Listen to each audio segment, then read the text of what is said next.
All right, come on in, come on in. It's been a minute since I've been live. Need for y'all to come on in, get some of this information. No doubt. Come on in and get it.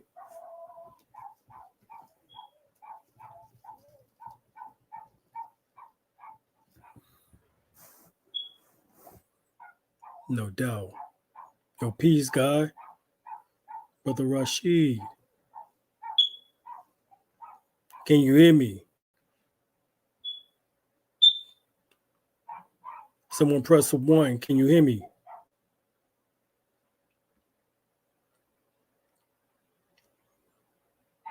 A 1 2. A 1 2. Yo, peace, peace, peace, Yusuf.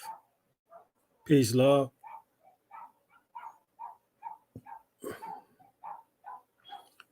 Oh yeah, Kevin, it's gonna be interesting. All right, 1 1 word. All right, y'all can hear me. Good, good. All right, all right. Y'all done popped up in here, so let's get it started.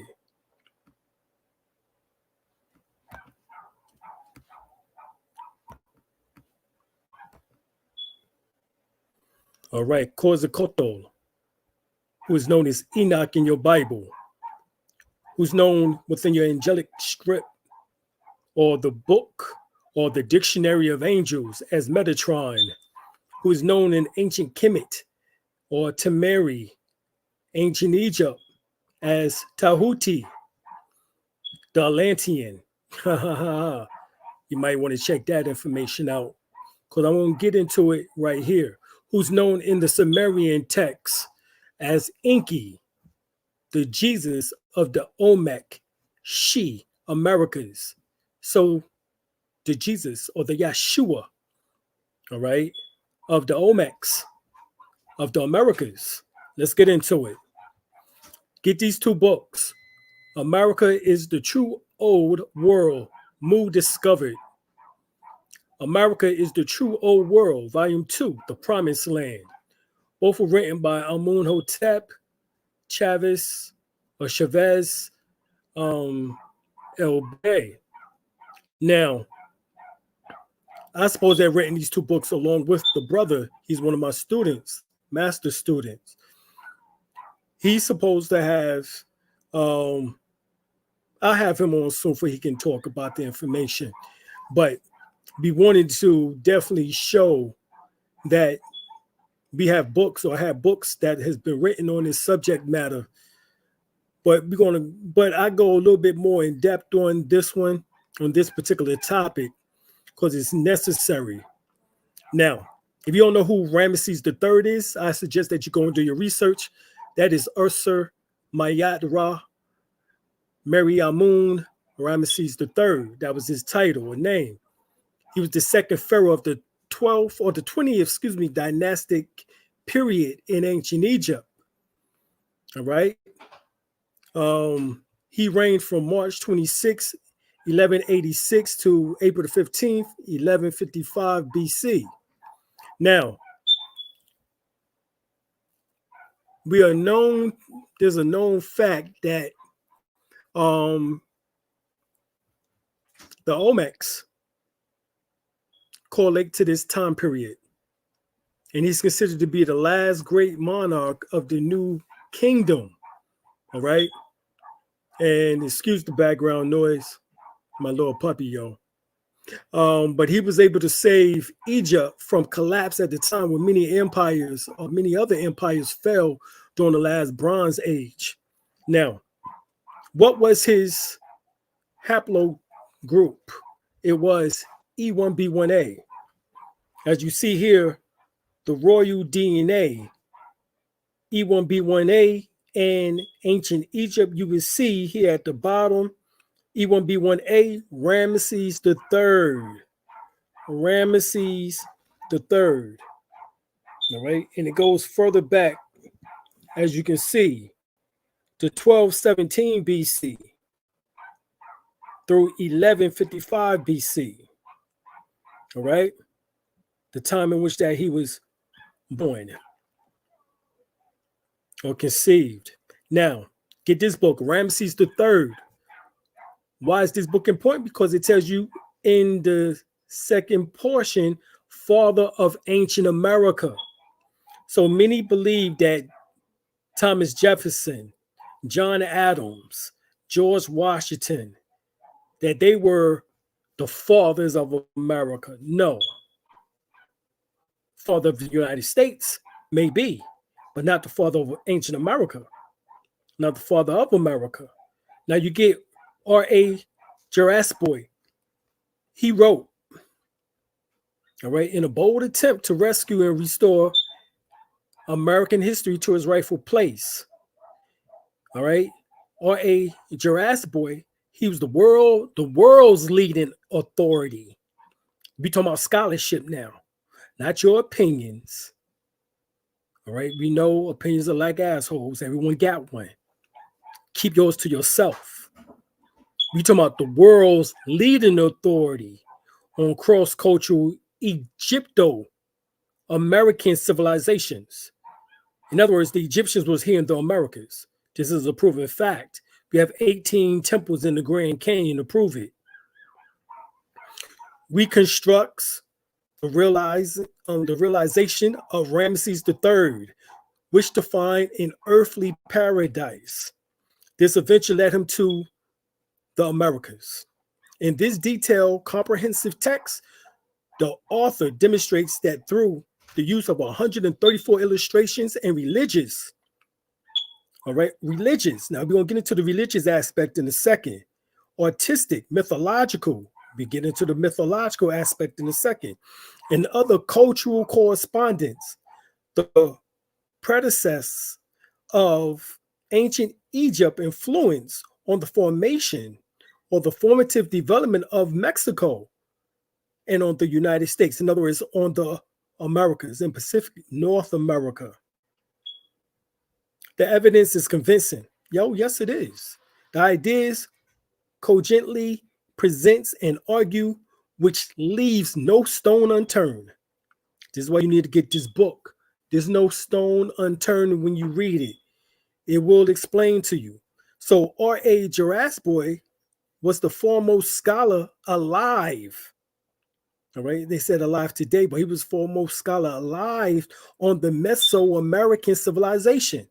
He is the author of Ancient Egypt in the Pacific and 3-volume works on the old world influence in the Americas. This is what he says. The chief claim to fame of Ramesses III has been his conquest of sea peoples. His temple walls at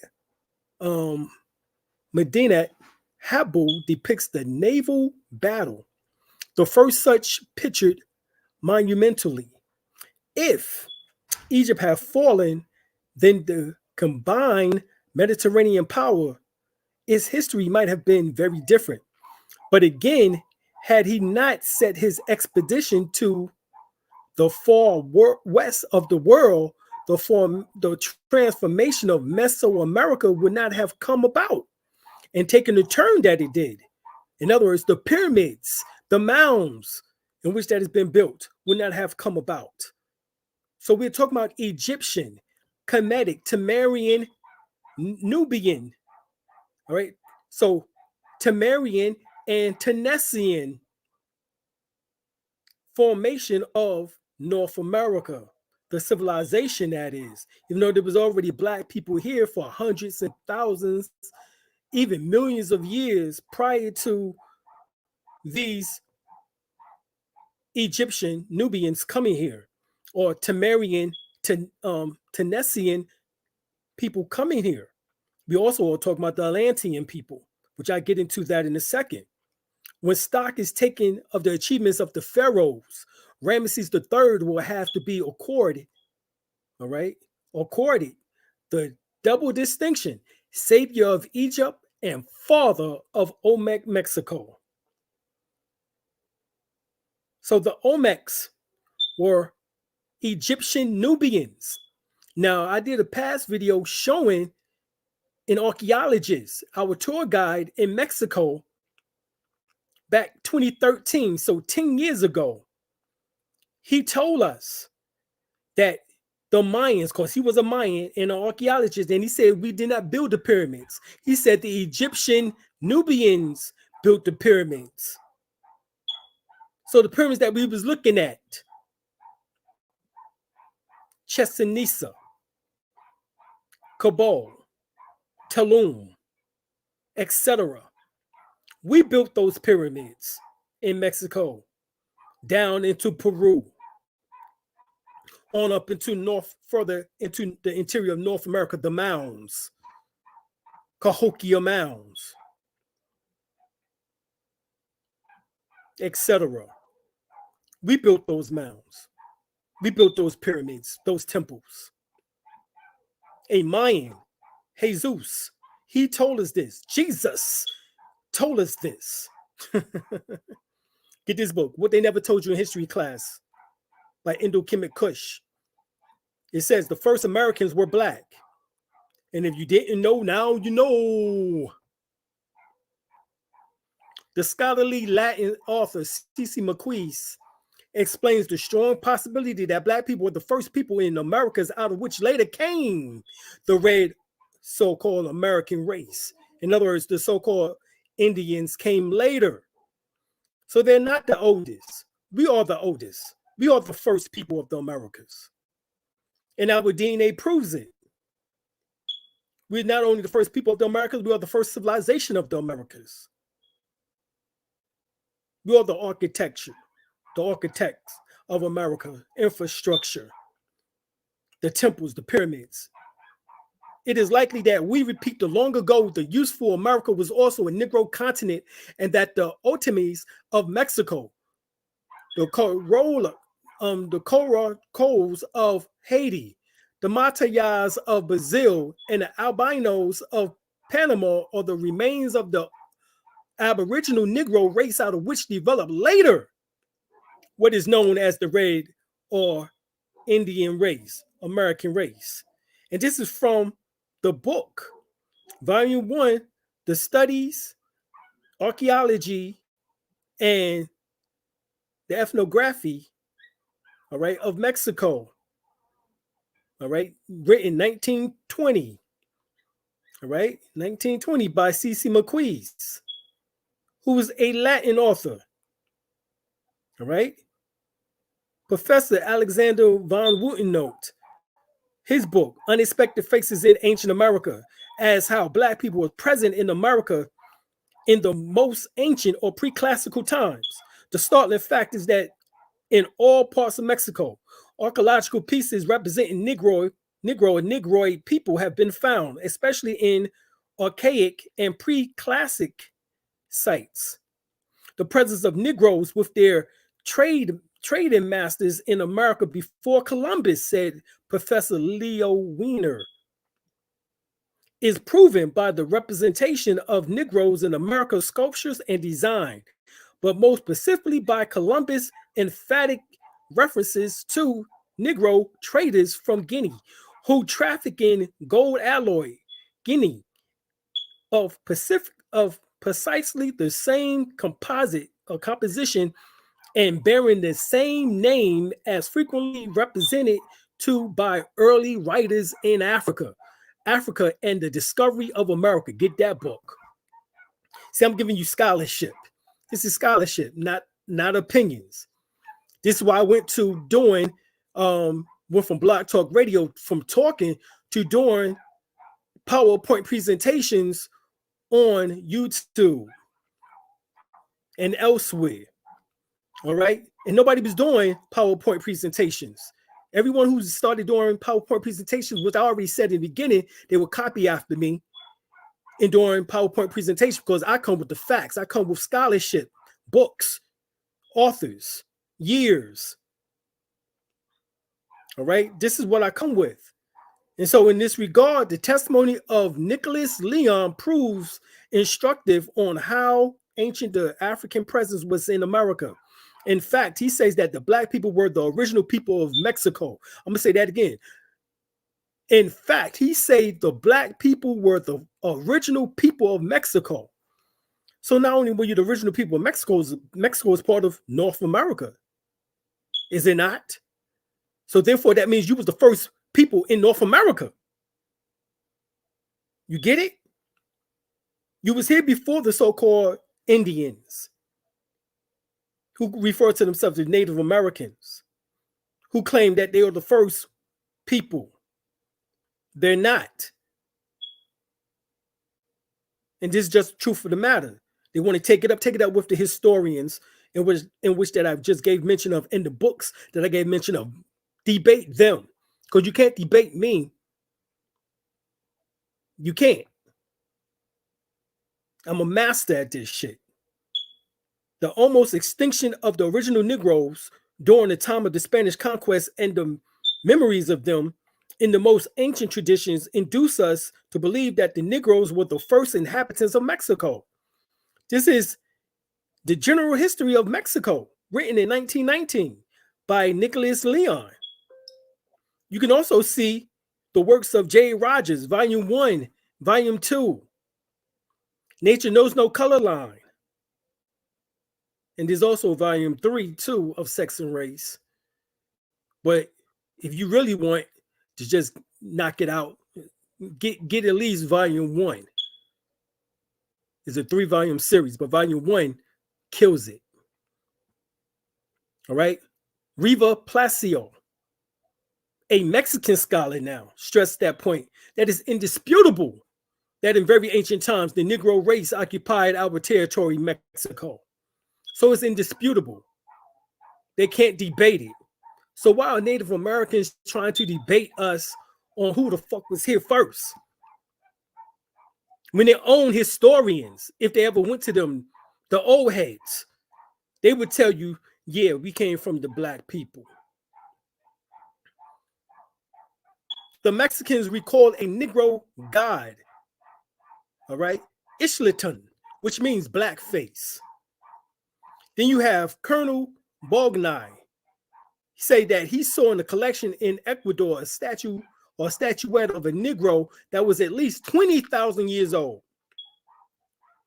Now, it was only after the last ice age in which that the so-called red race comes into the Americas, and that's only about after the last ice age. That means it was after 10,000 years ago. So we're talking about maybe 8,300 years ago. Who was here prior to that? Well, they just told you the Negro and the statuette dates back to 20,000 years at least. You get Goodyear, Albert Goodyear, South Carolina professor, South Carolina University's professor. He says that we was here in the Americas. He says the Negro people, Egyptian writers was here at least 50,000 years ago, 51,700 years to be right and exact, according to his estimates. Then the YAH-SHU-WEH say that we was here 100,000 years ago. And I'm YAH-SHU-WEH. And I can prove that information I'm talking about. You can get Paul Barton's book, which I'll show you in a few minutes. Some statues of the Indian gods in Central America possess typical Negroid or Negro features and certain prehistoric monuments that undoubtedly represents Negroes. This is from the book The Shadows of Atlantis. Why is someone writing on Atlantis and talking about the shadows of Atlantis if the Negroes or / the Olmecs were not them? This is the Paul Alfred Barton's book, A History of the African Olmecs. But it's not just the African Olmecs, because they were not just in Africa. They was here in the Americas. They was in the Pacifics. They was all over the world, as I already keep telling everybody. But here, the carving of giant stone heads is also an African tradition practiced in ancient times, as well as to this very day. This tradition was practiced throughout Nubia, Egypt, Kush, and West Africa. In fact, this is the African invention. The tradition of carving giant heads of important peoples is one of the most important aspects of the African carving tradition. The heads of kings and other important officials carved during the Nubian military and political influence and control of Egypt, 1100 BC to 600 BC. So he's talking about from the time of Ramesses III, 1100 BC. can be seen at the Nubian capital of Tanis in Lower Egypt. So you get the book, What They Never Told You in History class by Indo-Kemet Kush. All right. Says, the black gods of ancient America. This is another 5 gigantic heads, all right, of the Olmec deities weighing about 5 tons from full-size replication or reproduction in the American Museum of Natural History in New York. My wife and I have seen this statue in New York, but we've also gone to Mexico and seen this statue or this head in Mexico. All right. A fitting statement was made by Professor Weiner of Harvard University in his book, African and the Discovery of America, Volume 3, written in 1920, 1922. He shows how the culture of America was so closely resembled African culture that one might conclude that Africa origin of America. The identity of the spiritual civilization down to the remotest detail in the Sudan and in Mexico and elsewhere in America leads to the assumption that other cultural elements, identical in both continents and frequently bearing the same name, are of African origin. In fact, and lastly, R.A. Jarasboy, in his book, Ancient Egyptians and Chinese in America, he points out the blacks began his career in America not as slave, but as master. So this takes us, this quote alone, this sentence alone takes us further back than 400 years ago. Because you have these so-called historians, which are bullshit artists, all right, and they're being paid to teach you bullshit at these colleges and universities, and they'll tell you that they begin their that so-called blacks began their slavery in 1619, and we were just released in 1865, 2 years after the Emancipation Proclamation of Abraham Lincoln. This is what they would tell you. But they don't tell you about, well, hold up, what about the Olmecs? You said that they're Africans, allegedly, and that they was already here 5,000 years ago. Why you don't tell us about them? Or we don't know much about them. You don't? Then how come I got damn like 25 books written on this subject on the Olmecs? Somebody know about them to write 25 goddamn books. Ancient Egyptians with helmets on prior to the Olmecs or the She people. So the same helmets in which that the Olmecs wore are worn here by the Twa people, or the Pygmies as they're called. All right. As well as also it was known as the Egyptian helmet, as you see here. All right. The Egyptians wore this same type of helmet. The similarity with the helmet, the emblems on the front, which is that of the serpent, symbolizing the raising or resurrection of the Kundalini energy, the internal power, and the earplugs. All right. Also, giants, the Cushites, Arabian carving monumental monuments directly in the rocks in many places throughout Arabia. Here we see a rock carving monument, which looks like an Olmec head. The feature shows beyond a shadow of a doubt that he was one of our ancestors. They was built by the ancient Cushites of Arabia, who built many monolithic structures throughout Arabia.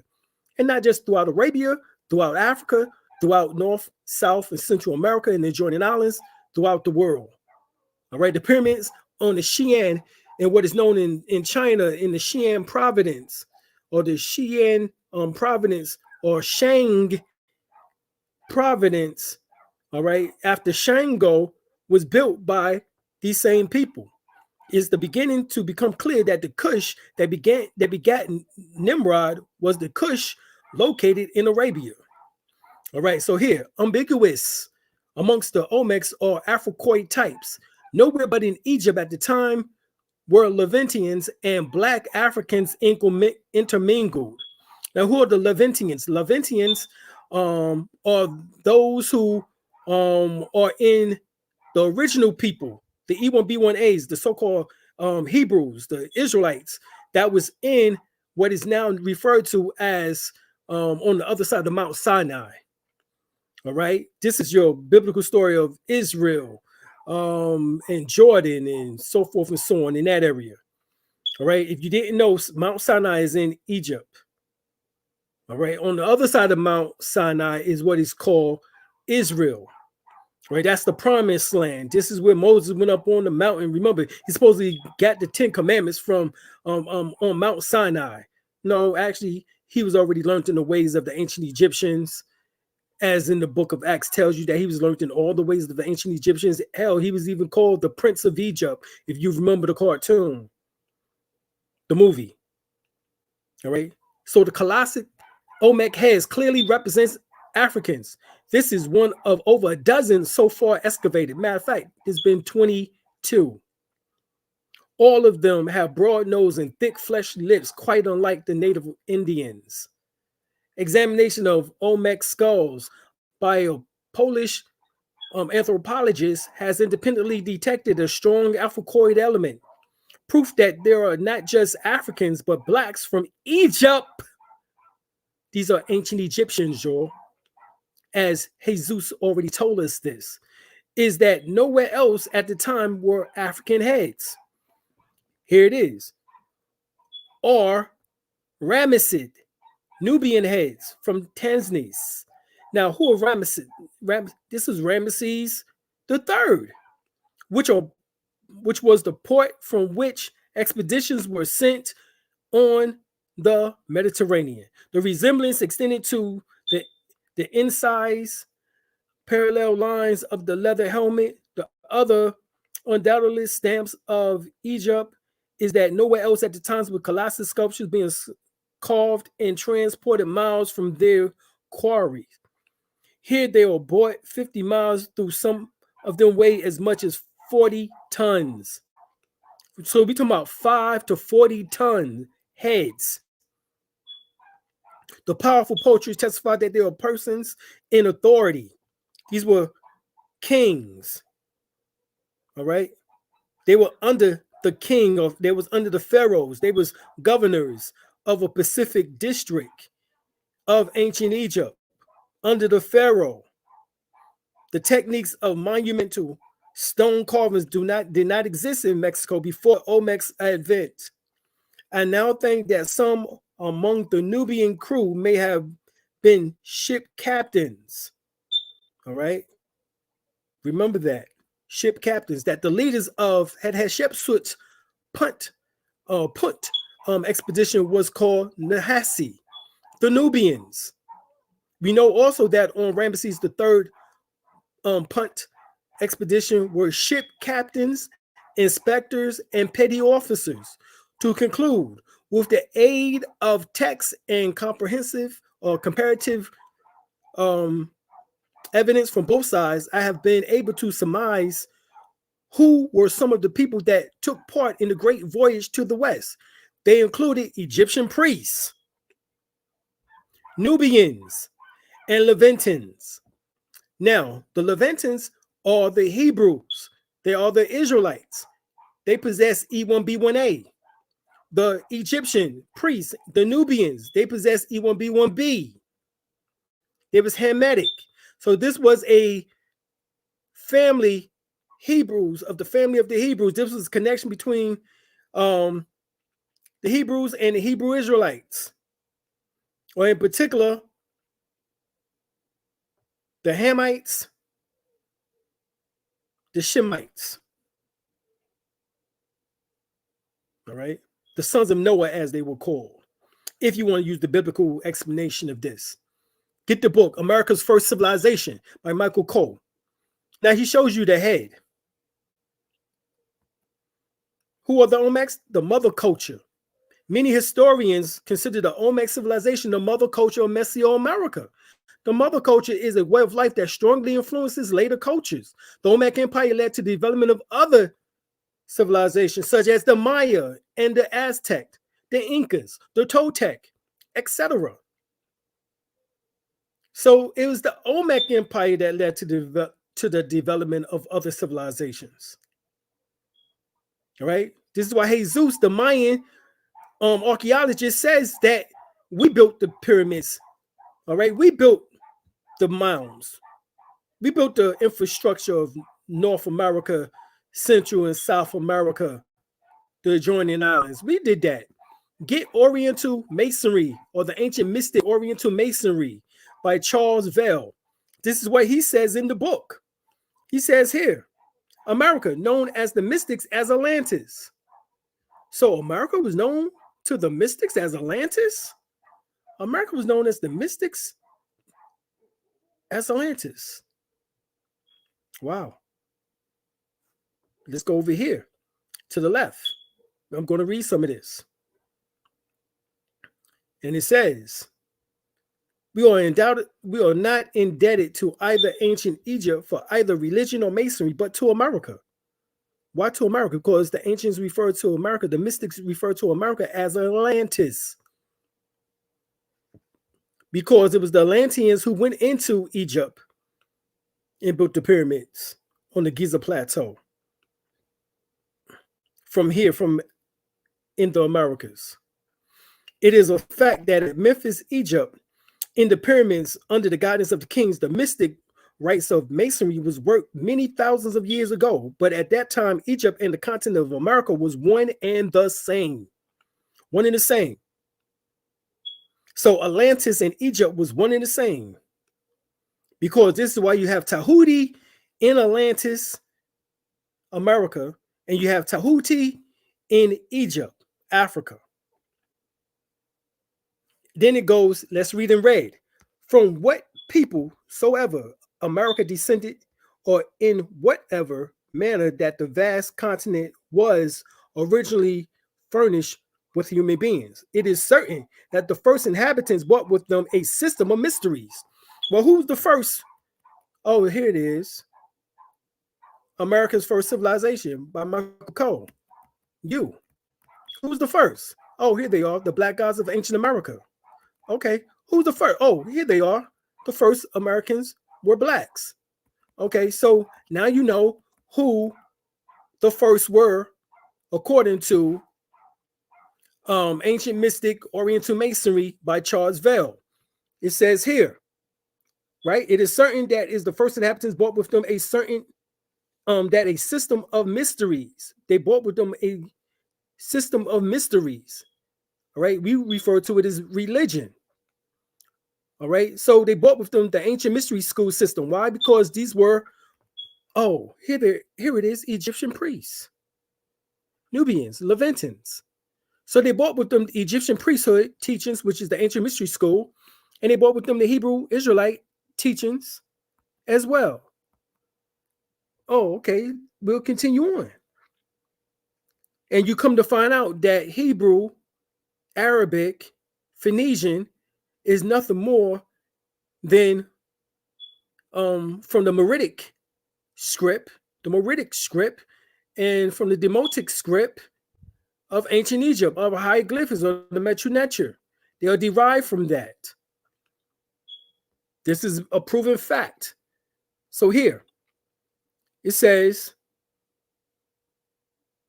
in the process of time, was almost entirely lost amongst the scattered tribes, which led to erratic life in its deepest wilds.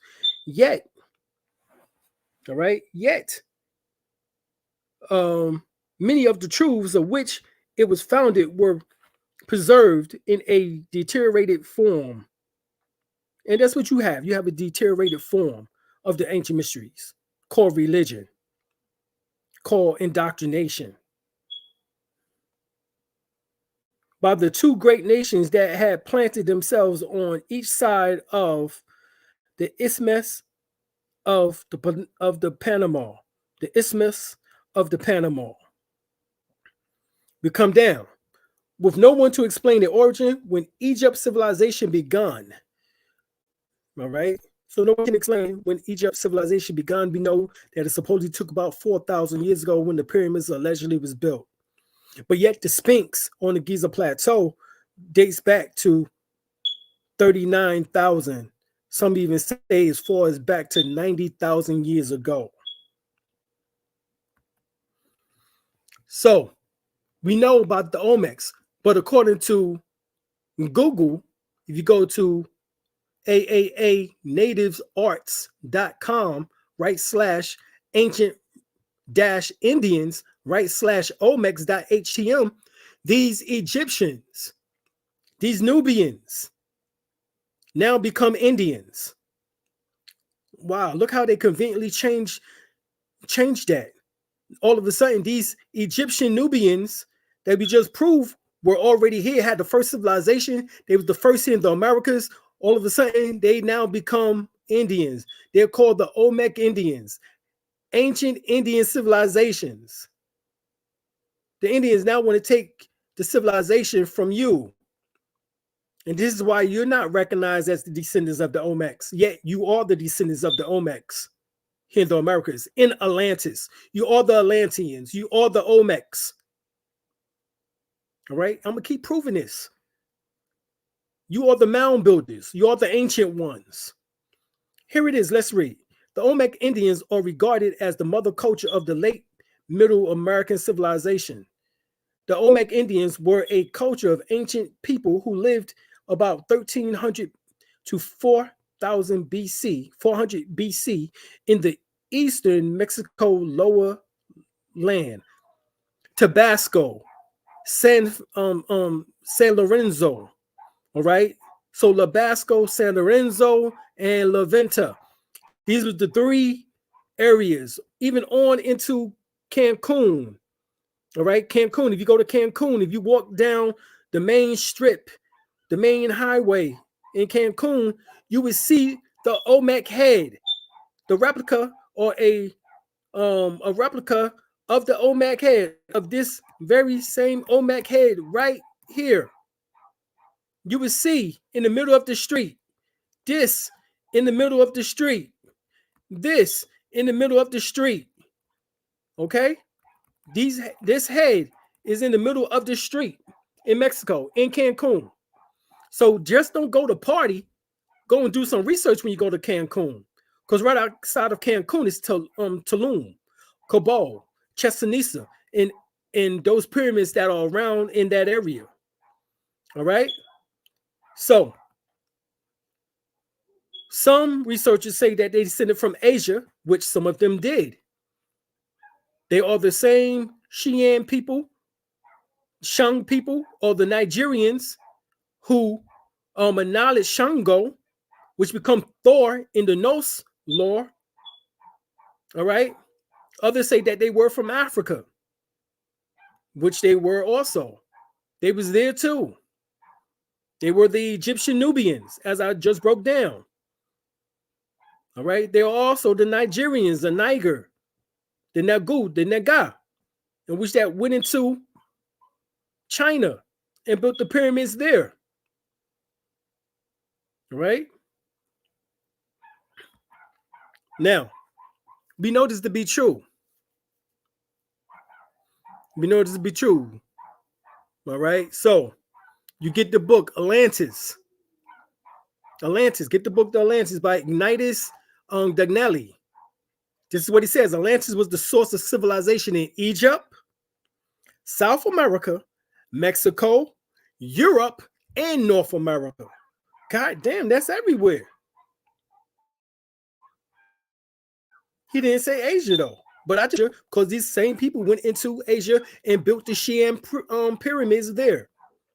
All right, so Atlantis was the source of civilization in Egypt, South America, Mexico, Europe, and North America. This is according to Ignatius Dagnelli in his book, The Atlantis. Remember, Atlantis is America, North America specifically, and the adjoining islands.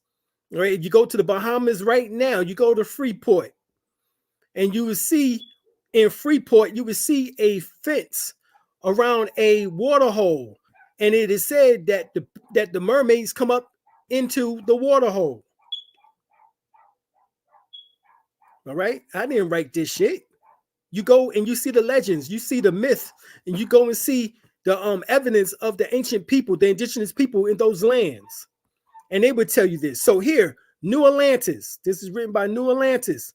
Who is this written by? New Atlantis. All right. Began by Lord Verulam and continued by R.A. Esquire. All right. This is called New Atlantis. Right. This obviously was based on Francis Bacon's information. But check this out. If you don't believe me that America is Atlantis, this is what it says. How the great Atlantis, which we call America, abound once in tall ships. How the people of Peru through the southeast and those of Mexico through the Atlantic to the Meridian Sea or Mediterranean Sea.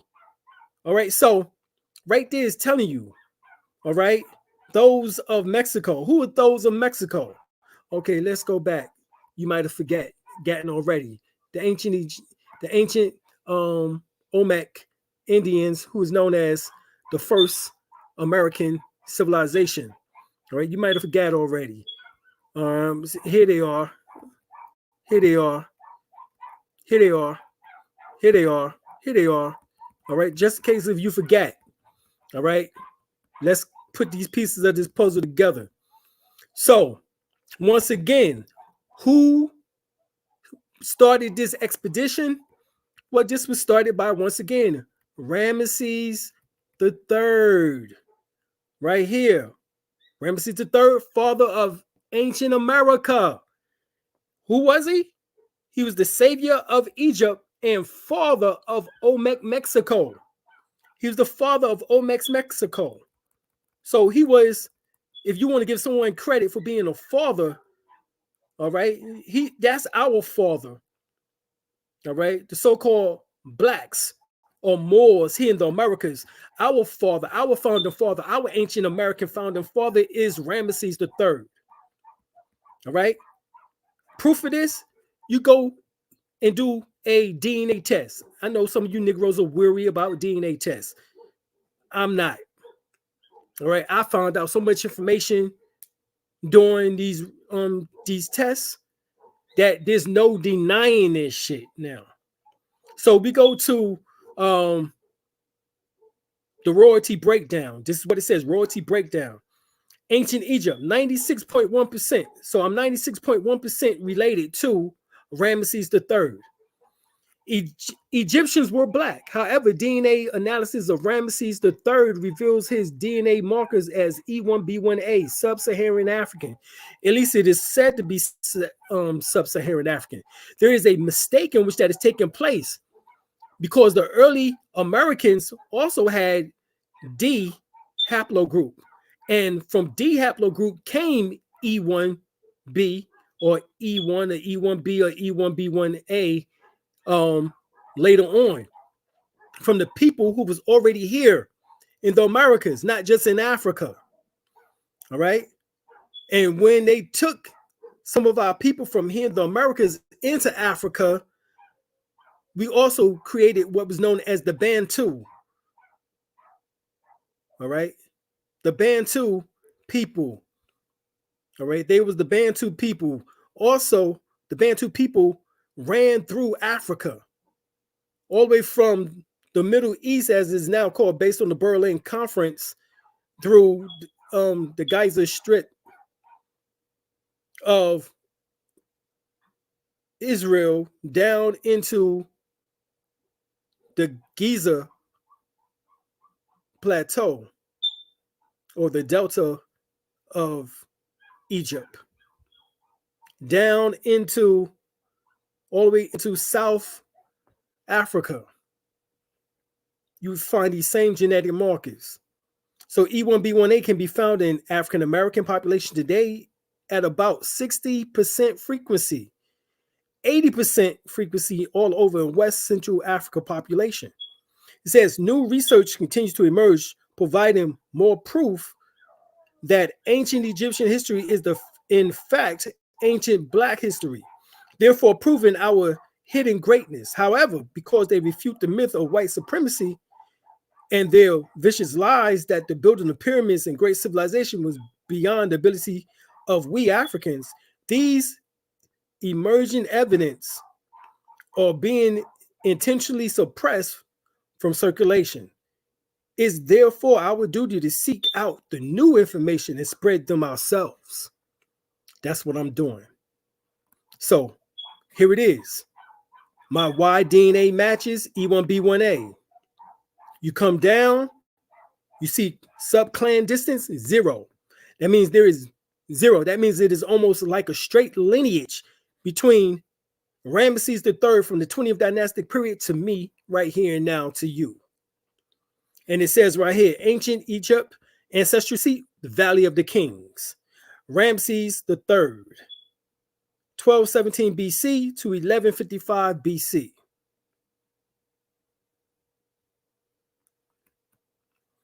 DNA analysis shows Egyptian pharaoh Ramses III, 20th dynasty, had sub-Saharan African haplogroup E1B1A, now called E-M2.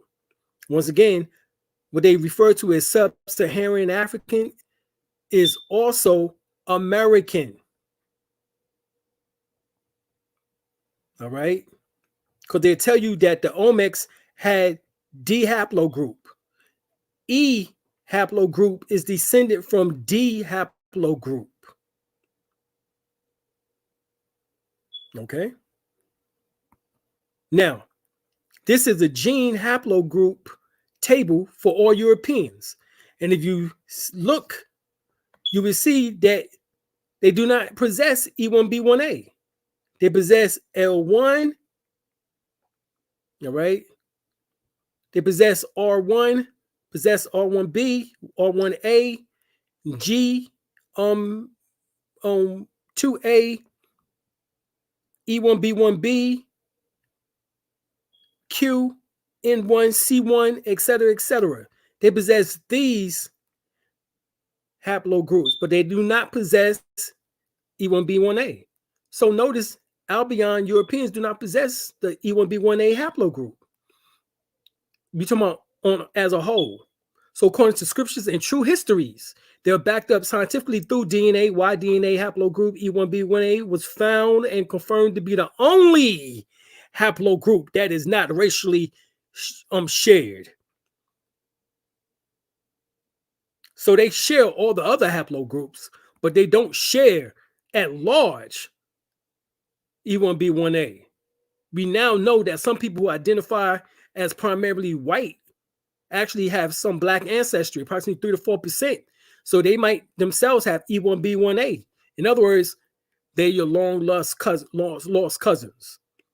They are passing for white. Hence, those who carry the E1B1A haplogroup should obviously be the true Israelites or Assyrians. The haplogroup most associated with the expansion of E1B1A, which constitute up to 48% of African male gene pool and up to 60% African American male gene pool. The presence of E1B1A lineage outside Africa can typically be associated with events that occurred after the Bantu expansion, such as the trade in African slaves or the Moorish occupation of Iberia. So for you who think that you just slaves and that's how you got your E1B1A, no, you also could have gotten it from Moorish occupation of Iberia. This is the true bloodline of the gods. E1B1A was also the haplogroup of Ramesses III or Ursha Mayat Ra, Miriam Amun, Ramesses III, the last great Nagu or pharaoh of the 20th dynastic period, as well as his sons who goes on to rule. Ramesses the 4th, 5th, 6th, 7th, 8th, 9th, 10th, 11th, all had E1B1A. So Ramesses III was the true founding father of America and the Olmec civilization. Let's get that straight. So when Prophet Noble Ali, who divinely prepared the Holy Quran of the Moorish Holy Temple of Science of the world, or the Moorish Science Temple of America, and you get and you study Egypt, chapter 47, Egypt, the capital empire of the Dominion of Africa. It says the inhabitants of Africa are the descendants of the ancient Canaanites from the land of Canaan. Oman Cush and his family are the first inhabitants of Africa who came from the land of Canaan. His father Ham and his father family was second. Then came the word Ethiopia, which means the demarcation line of the dominion of Amexem and the first true and divine name of Africa, the dividing of the land between the Father and the Son. The dominion of Cush, northeast and southeast Africa, and northwest and southwest was his father dominion of Africa. In later years, many of the brethren from Asia, see, there it is, and the Holy Lands joined them. Where did they join them at? Well, let's see. The Moabites from the land of Moab, which received permission from the pharaohs of Egypt to settle and inhabit northwest Africa. They were the founders and the true possessors of the present Moroccan Empire, not just the kingdom of Morocco. The Moroccan Empire was the Shanghai, Malian, Ghanaian Empire, as well as also here in the Americas, the Ottoman Empire, the Kushite Empire, the Egyptian Empire, which is talking about Egypt, the dominion of Africa. All of that was the same thing. So all of these, so this Moroccan Empire is nothing more than Egypt, the capital empire of the dominion of Africa. But also Africa is also talking about here because we see the dominion and inhabitants extend from northeast and southwest Africa across the great Atlantis. Where is Atlantis? Atlantis is America. Atlantic in this particular sense, the ocean, even unto the present North, South, and Central America, and also Mexico and the Atlantis Islands. What is the Atlantis Islands? The Atlantis Islands are West Indies, also called the Caribbeans or the Caribbean Islands, before the great earthquake which caused the great Atlantic Ocean. Okay? The river Nile was dredged and made by the ancient pharaohs of Egypt in order to trade with the surrounding kingdoms. Also, the Niger River was dredged by the great pharaoh of Egypt in those ancient days for trade and to extend westward the river Nile, westward across the great Atlantic. It was used for trade and transportation. So the great rivers, the Niger River, where they claim that they found is that on the bank of, and we get the origin of the word nigger from Niger. All right, just take out the G. Nigger, Niger, same word. All right, the G later is found in Freemasonry, is in the Masonic ring, which symbolizes geometry. All right, symbolizes geography, symbolizes God. All right. According to all true and divine records of the human race, there is no Negro, black, or colored race attached to the human race or human family, and that's true. These are artificial labels, identifying an artificial person, identifying a dummy, identifying a straw man, straw person. If you want to stay like that, be my guest. You want to be scarecrows. You want to be Tin Man, the taxpayer identification number, Social Security card. If you want to be the birth certificate, the scarecrow, the straw man, then be my guest. You stay like that. We're talking about true liberation here, not just in spiritual. So you might got the spiritual information down pat. You got your breathing, your meditation down pat, your qigong, your tai chi, your reiki, your pranic healing. All of these things are down pat, but you don't have a nationality. All right? You got both feet in heaven, but yet your monkey ass is here on earth. And you don't know how to deal with the shit that's here on planet Earth. You think you're going to get to heaven and you don't know how to deal and pass this test on Earth? It ain't going to get done. Your monkey ass going to come back here. It's going to be reincarnation time for your monkey ass. It's going to be have that goddamn baby brain like Bobby always talk about. That fucking fucking baby brain. That's what you're going to have. All right? This time now to man up, woman up, and get your shit up. Get your nationality up. All right, because you got to master the physical as well as the spiritual. Don't think that you're going to master one without the other. Then that will make you a dummy for real. Since the Black's Law Dictionary does define the word dummy, a sham, a make-believe. So it's an illusion, a delusion, and that's what you're working off of. So we find the Olmecs. They bought their religion. They bought their mythology. They brought the ancient mysteries of Egypt. Because remember, the Olmecs, the She people, was nothing more than, once again, the Nubians, who are the Hamites, and the Egyptian priests, who were the Levantines, who was both Shemites and Hamites together. This is the Shemites and the Hamites. That's who the Olmecs were. And then you had a later brotherhood of the same people coming from out of Mali. It was called the Malians, and they gathered evidence that in 1312, Abu Bakr II landed on the coast of Brazil in a place today known as Recife. His other name is Pernambuco, which we believe is the aberration of the Mendes name for the rich gold fields that account for much of the wealth of the Mali Empire. The Buduri Bambu documents in Cairo, Egypt, as well as the Mandingo oral traditions reflects the sea voyage of the great Malian Empire from later periods. So the Malian Empire came here to the Americas after the Olmecs were already here in the Americas from Ramesses III, the father of America and of the Olmec civilization. A year after sending the expeditionary fleet across the Atlantic in 1311, Abu Bakr II sailed west with a huge flotilla. This flotilla, we're talking about 2,000 ships. He sent 200, and one didn't come back, and one only came back to tell him of what happened. The other 119 sailed here to the Americas. The following year, he had 2,000 more ships. So we're talking about 2,200 ships. And we're talking about more than 10 people on each ship. So he brought between 20,000 to 200,000 people here to the Americas. So we're talking about 10 to 100 people on these ships with livestock, animals, food.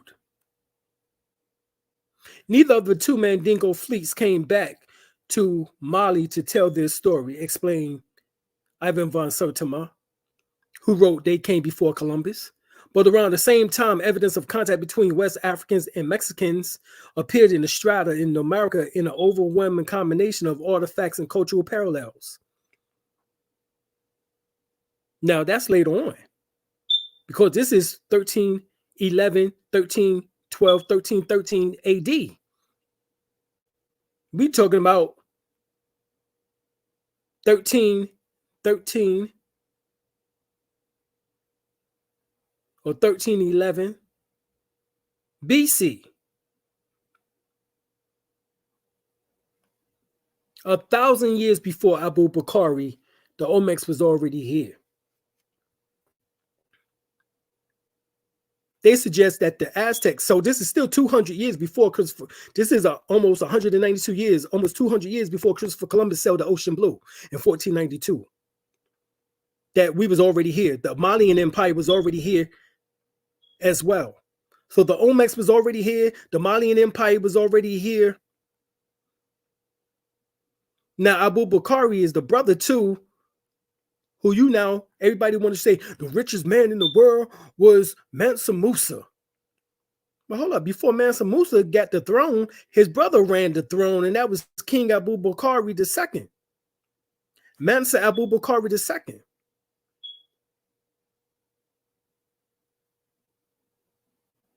Okay? But around the same time, the evidence shows the connection between West African and Mexicans. Who was the Mexicans? The Olmecians. So this is on black on black. Black on black. With little Asian mix. Because the Asians came around 429 AD. And then some came 100 years after this, around 1479, right before Christopher Columbus came. They suggest that the Aztecs might have witnessed Abu Bakari's landing and thought him to be the reincarnation of their god, a black-haired, black-bearded figure in white robes. Now, the European, he'll tell you that this figure was white, a white beard, white skin, looking like the Moses story. And they said it must have been Cortez. This is way before goddamn Cortez. This is talking about the 1300s. Cortez don't come until after Christopher Columbus in the 1500s. See, this is the Albion lies and always trying to put himself in our spot, in our position. But if we don't defend ourselves, then he'll take and reconstruct history and have our children thinking this bullshit, this nonsense about him being superior and him being in places and in times where he never was.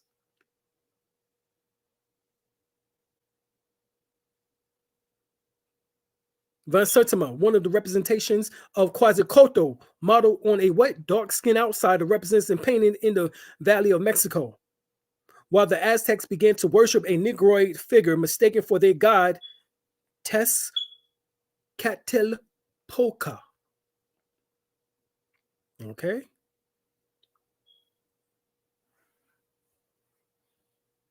This is Quetzalcoatl here to the left, y'all. A black man carrying a cross. At the cross where I first saw the light, and the burden of my heart rolled away, rolled away.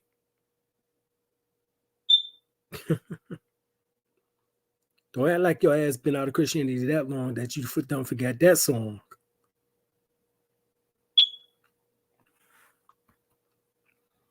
Quetzalcoatl. And he didn't know, here goes his name right here underneath his footprint, his feet. Quetzalcoatl. Now, who was Quetzalcoatl according to Cambridge Encyclopedia? We have a New World example of this figure and of this fact. Quetzalcoatl was recognized as the Messiah. Was recognized as the who?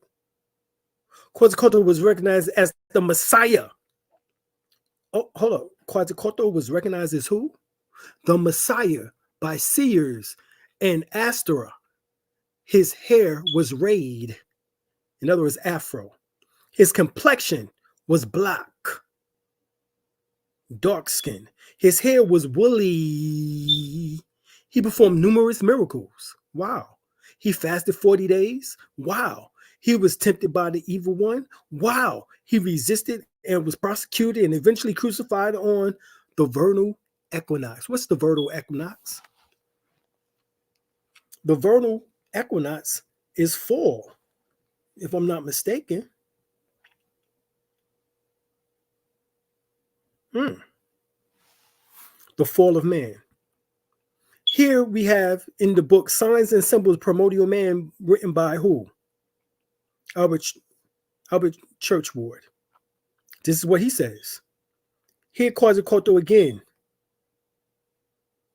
Black man, red man here, dark red man. So here we have brown man. Here we have of north and south. He is the great one of the seven glorious ones attributes. In other words, his chakras. A crown of thorns is depicted on his head. His side is pierced with a spear, from whence blood and water is falling on his spiritual name, which in Egypt is Amsu. So his Egyptian name is Amsu. Amsu.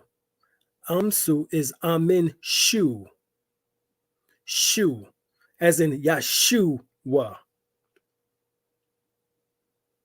The Aramaic Old Hebrew name of Jesus. Yahushua, or YAH-SHU-WEH. He is supported by his four brothers, Amstad, Happy, Demutif, and Kapsinuf. representing Matthew, Mark, Luke, and John of the Christians, represented by the four squares. Tears are in his eyes. Ye are the tears made by my eye in your name of men. Hold up. Ye are the tears made by my eye in your name of men. Do you know who that is? That is Ra. Ra is Suram or Surim. Humans are made from the tears of Ra. That's what Surim means, made from the tears of Ra. This is the tear. This is who they say made man. I give the different names by which he is known in different countries. Pay attention. Namely, Horus, in other words, Heru, of the stellar cult of the Egyptians. You see that? Huey Zimlopach Chitele, or Chiteli, of the Aztec. Zipi, of the Zapotec. All right? Hakakashi Pictelli of Guatemala. Ptah Seker Ashen, or Sur, of the Egyptians in the stellar cult. Tian Wang, Tie of the Chinese. Marduk, in other words, Murdoch, of the Babylonians. In or Ea, of the Chaldean, Assyrians, and the Jews of the islands. Verakasha, of the Peruvians. All right, Gukumas, Kukulkan. All right, Kukulkan. All right, and many other names in various parts of the world, yet all one and the same, or proven by the same signs and symbols always associated with him in whatever part of the world found. The signs and symbols herein portray reads that he is the great Lord and God of heaven, situated in the North Pole. That's your Santa Claus. That's the story of your Santa Claus. Because who at the North Pole? Negroes. Don't be like Pinocchio and let your nose grow. You know, you grew up believing in Santa Claus, and he was at the North Pole with his hoe.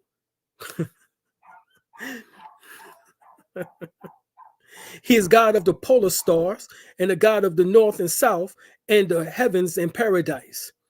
And his age is given as 33 years in the Mexican Codex. Well, hold up, who else died at the age of 33? Allegedly, Jesus died at the age of 33. It is written in the hieroglyphics of Egypt as 33 years too. Wow. So here's Jesus. You see, remember old white Jesus back in the days when you believed in old white Jesus? The little faggoty white pale man on the cross? That was taken and utilized. We have the same Jesus, but he's now is a brown figure, black man called Quetzalcoatl. Quetzalcoatl. He would be who be referred to as Inky, the father, the creator of humanity, of the Lulu. He would be referred to as Tahuti. All right. He would be referred to as Inky. All right. He would be referred to as Enoch, who is Metatron in his angelic form. This is all the same deity. All right. Here, some people converted because they identify Cortez with their God. Why? Because the God in which that you really identified with already came, and that was Abu Bakr II. They believed on the new rituals the Spanish missionaries introduced were another version of practices used to worship Quetzalcoatl. This process was aided by a resemblance between the Spanish missionaries and the Aztec priests of Tenochtitlan both of whom were lost black coats. Other people converted because they identified Christ with Quetzalcoatl. Both figures had a message in peace, and so in addition, the myth of Quetzalcoatl descent into the underworld to find bones for a future human race, and the use of his own blood to bring the bones to life. Now, this is the same story that they tell you about Jesus. Jesus went into the depths of hell to get the keys over hell and from the devil. All right. And what happened? Oh, he gave his blood. And you drink of the blood of Jesus during communion. You drink the flesh. You drink the blood. You drink the bread. You eat the bread. You drink the wine. We have parallels in the story of Christ's crucifixion, death, and resurrection. So Quetzalcoatl equals YahSHU, the Christ, the Jesus. Quetzalcoatl is not representing the pain, is it represented in the paintings of the Codex Bogians nailed to the cross. Sometimes even the two thieves are there crucified with him. In volume 2, plate 75, the God is crucified in the heavens in a circle of 19 figures, the number of the metonic cycle. A serpent is depriving him of the organs of regeneration. In other words, his liver is the regeneration. That's why they puncture him in his liver, for he won't be able to regenerate. That's what the liver symbolizes. That's why he's punctured here in the side of the liver. You see the liver, the portion of the liver being punctured, for he won't regenerate. All right. In the Codex Bogianus, the Mexican God is represented crucified and nailed to the cross, and in another place hanging to it with a cross in his hands. In another instance, where the figure is not merely outlined, the cross is red, the clothes are colored, and the face and hands are quite black. If this was the Christianity of the German Nostrius, he could have he to teach that the crucified Savior was black. The name of Jesus, all right, so the name of God here was, who was crucified, was Quetzalcoatl. I suspect that Saka or Shika and Kaka, the Coco or the Cacao, all right, or God, all right, and Cacao or Quetzalcoatl means black, for those who don't know. So just talking about the black God. The mother of Quetzalcoatl is called Xochitl. May this be the mother of Ishka? Yeah, it is. Because Xochitl means the black mother, as in the black Madonna and child, the black Madonna and black child that you have throughout the world today in over 200 countries. Xochitl or Xochitl is both male and female. All right, representing the male and female, Adam and Eve principle. In page 71, 73 of the Codex Bogianus, the burial, descent in hell, the resurrection are represented. In one of the plates, God is crucified on a mountain, same mountain, Mount Golgotha in Aramaic, which means the place of the skull, or the Mount Calvary, as the Bible also refers to it as. I suspect that this is Prometheus. So Prometheus is Jesus, is YahSHU, is Quetzalcoatl. The Immaculate Conception is described. This is also a description of Turca Mada, Indians monarchy. The Mexican word Dios means God, and he was called infallible. The Immaculate Conception described in the Codex Vaticanus, the Virgin Chimalmen, also called the Xochitl, who was the mother of Quetzalcoatl. Xochitl means the lift up of roses. Remember, the thorn of roses was placed on Jesus' head. This is why in mockery. Eve is called YAH-SHU-WEH, And it is she sinned by plucking roses. It is said that she sinned by plucking roses.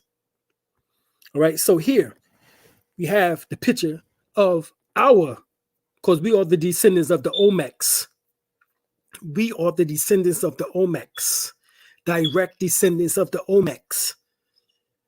All right, get that through your thick skulls. We are the descendants of the Olmecs. So the Olmecian or the She people tell of Quetzalcoatl is about us and our resurrection. Not the pale man and his fake ass Jesus of Caesar Borgia, painted in the 1500s, commissioned by Justinian II, the Pope of Rome, who commissioned, well, that's for the Justinian for position of the Sistine Chapel in 1516. But he commissioned Leonardo da Vinci to paint the picture of Caesar Borgia, his son, as this faggoty white pale Jesus that we got caught up in the early years. When we supposed to be acknowledging our God, the black God, known as Quetzalcoatl, our hero, our Jesus, YAH-SHU-WEH, our Enoch, who never died, but became one of the highest, if not the highest angel in heaven, Metatron.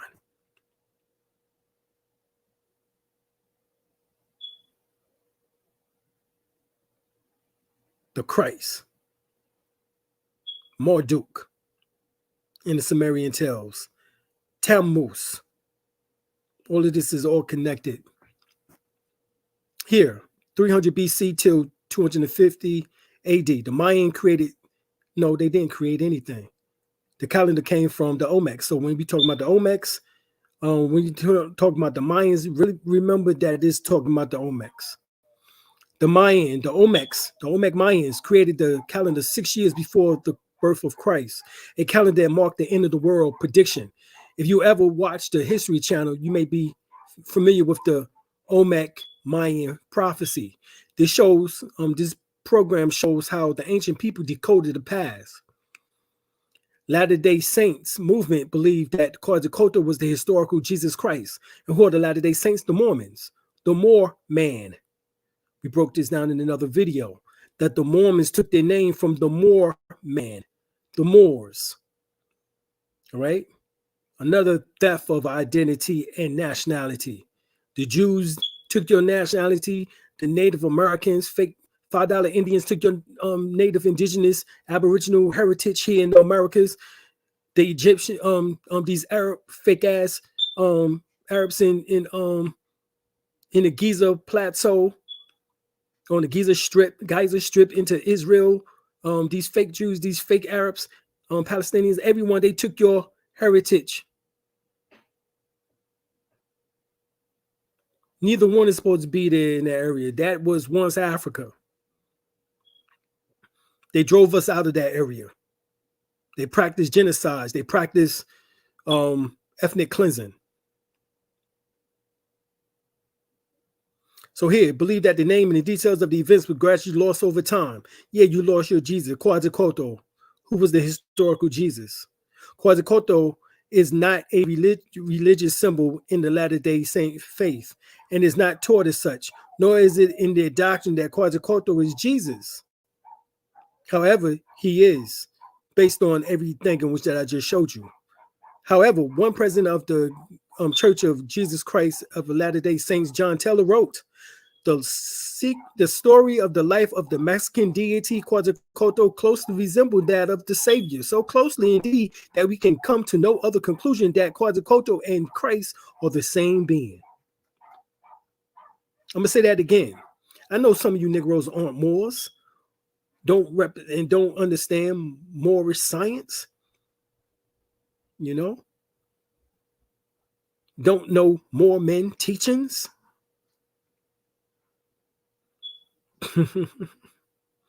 But the story of the life of the Mexican deity or divinity, John Taylor, the president of the Church of the who was once the president of the Latter-day Saints, the Mormons, wrote that Quetzalcoatl closely resembled the Savior, so closely indeed that you can only reach the same conclusion that Quetzalcoatl and Jesus Christ are the same being. That's all you can do. That's it. That's all you can do. And ain't nothing in which that anyone can say in order to change these facts. I broke it down to you, and we continue to break it down to you. And watch everybody come and watch you see all these other Negroes start trying to make videotapes, and they never heard this information before. And watch they start trying to make little information on TikTok, or as I call it, ticky tack. Watch you'll see they start trying to make YouTube videos, shorts, and things like that. Like they came up with this information that I'm dropping on you about Quetzalcoatl is Jesus the Christ. Here, get the book, Name of America. It says the sign of the cross was placed on the tomb, which is the Americas, Peruvian sign for the word Amaru. So who is Amaru? Amaru is Quetzalcoatl, who is Kukulkan, who is Gutumas, who is Verakasha. All the same deity. And with the addition of the word Ka, or land, represents the sacred national name, America. So Quetzalcoatl was the god of the Americas. He was known as Amaru. And every time you say Amaru Ka, that's why we don't say that we are U.S. citizens, because according to the Dred Scott case decision of 1857, 1856, 1857, it says that Judge Taney ruled that we're not U.S. citizens, nor will we ever be. That's what he says. We're not U.S. citizens, nor will we ever be. All right? So that does not, just because we're not Americans, that doesn't, we're not U.S. citizens, that don't make us not Americans. Because actually we are the Americans, because we are descendants of the Olmecs, and the Olmecs are the Amaru people. The She people, the She Amaru people. Okay? And their God is Quetzalcoatl, Jesus Christ. Here, perhaps the most important of these is that which regards Quetzalcoatl as the god of the air. Do you know that the Egyptian god of air was known as Shu? And Shu is the ancient Egyptian name or Kemetic or Temerian name of YAH-SHU-WEH, who is the Aramaic Old Hebrew name of Jesus. He is connected, some say, with the cardinal points and wears the insignia of the cross, which symbolizes them. Dr. Stella say of him, he has a protruding trumpet-like mouth for the when God blows. His figure suggests whirls and circles. Hence his temple was built in circular form. The head of the wind god stands for the second of the 20-day signs, which is called the Codex.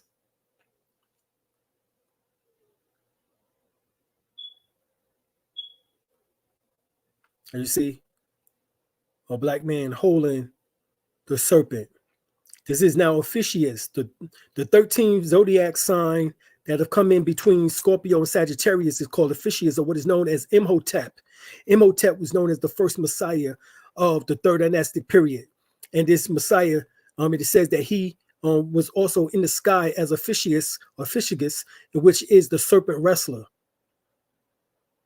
The planet on which that Ophiuchus rules over is Chiron, which is the planet of the wounded healer. So as you see here, Quetzalcoatl is wrestling with the serpent. The serpent symbolizes the Kundalini.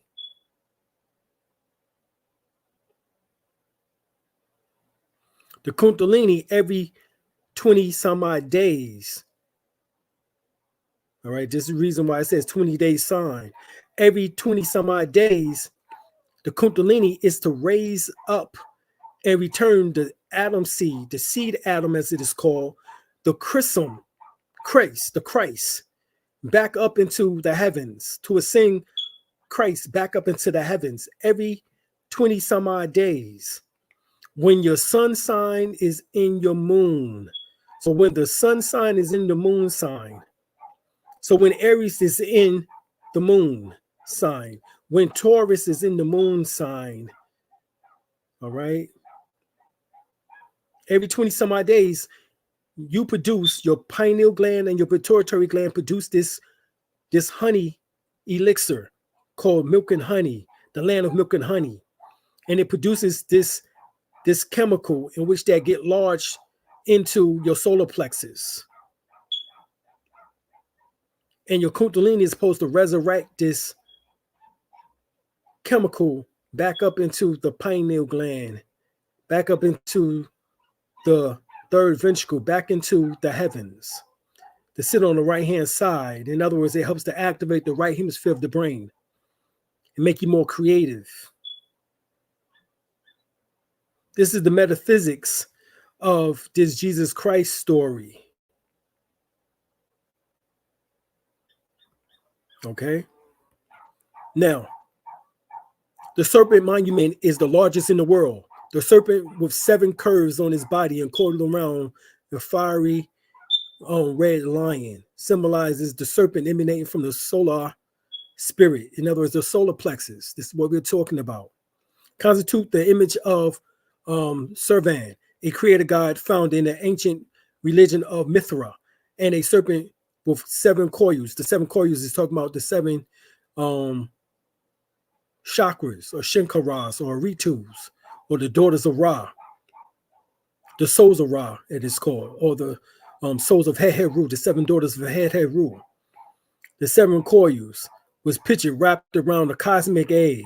That cosmic egg is that seed in which we talk about the Christ, in which that's supposed to be resurrected back up into the heavens.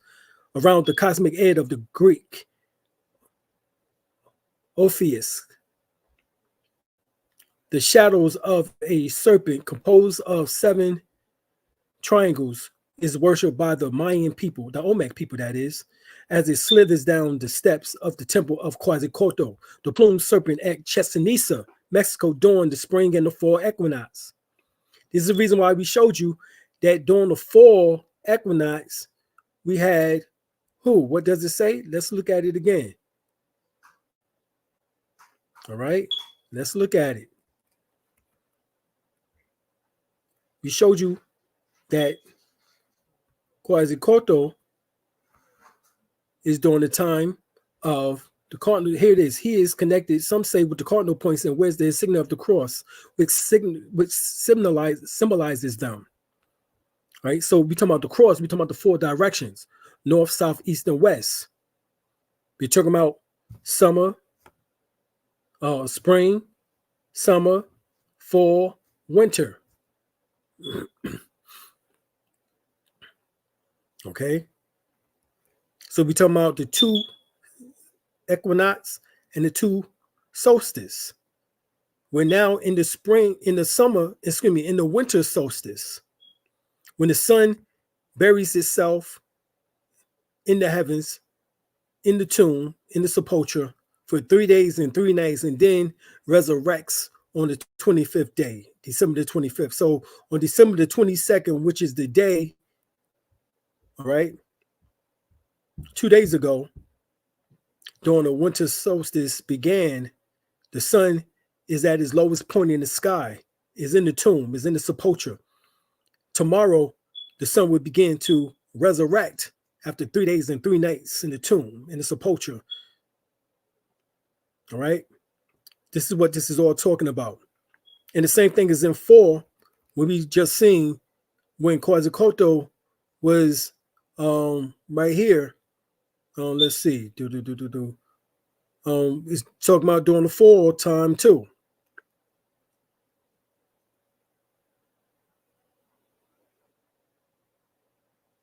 All right.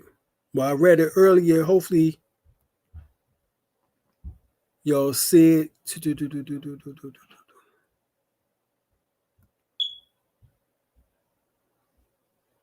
All right, right here. Let me see. I'm still looking for it. Okay. that says the signs and symbols herein portrayed reads that he is the great Lord and God of heaven, situated at the North Pole. He is God of the pole stars and God of the north and south and the heavens and paradise. Okay. Horus of the stellar cults of the Egyptians. He symbolizes that.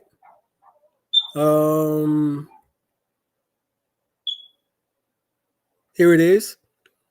Quetzalcoatl was recognized as the Messiah by seers and astrologers. His hair was rayed. His complexion was black. His hair was woolly. He performed numerous miracles. He fasted 40 days. He was tempted by the evil one. He resisted, was prosecuted, and eventually crucified on the vernal equinox. The vernal equinox is talking about the fall, the spring equinox, excuse me, is talking about the spring equinox. The vernal equinox is talking about the spring equinox, not the fall. So the rise of man,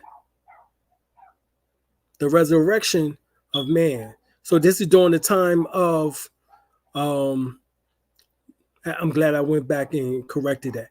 This is during the time of the Passover. This is during the time of Easter, Istar. Okay? During the time of the vernal equinox, during the time of spring. In fact, according to a book that I read, matter of fact, it was written by Matthews. He said specifically that the Messiah, which that they speak of, the Jesus that they speak of, there was one who was born on April the 17th, right? April the 17th, and who was crucified during Passover. All right, so here we have the Olmec Mayan figures. As you see here, they're very black, dark-skinned. Now, this was right here in the Americas. So how can they say that we didn't exist when we are depicting ourselves with such color? We're not depicting ourselves as pale, European, damn near, which they now have the $5 Indians on reservations throughout America.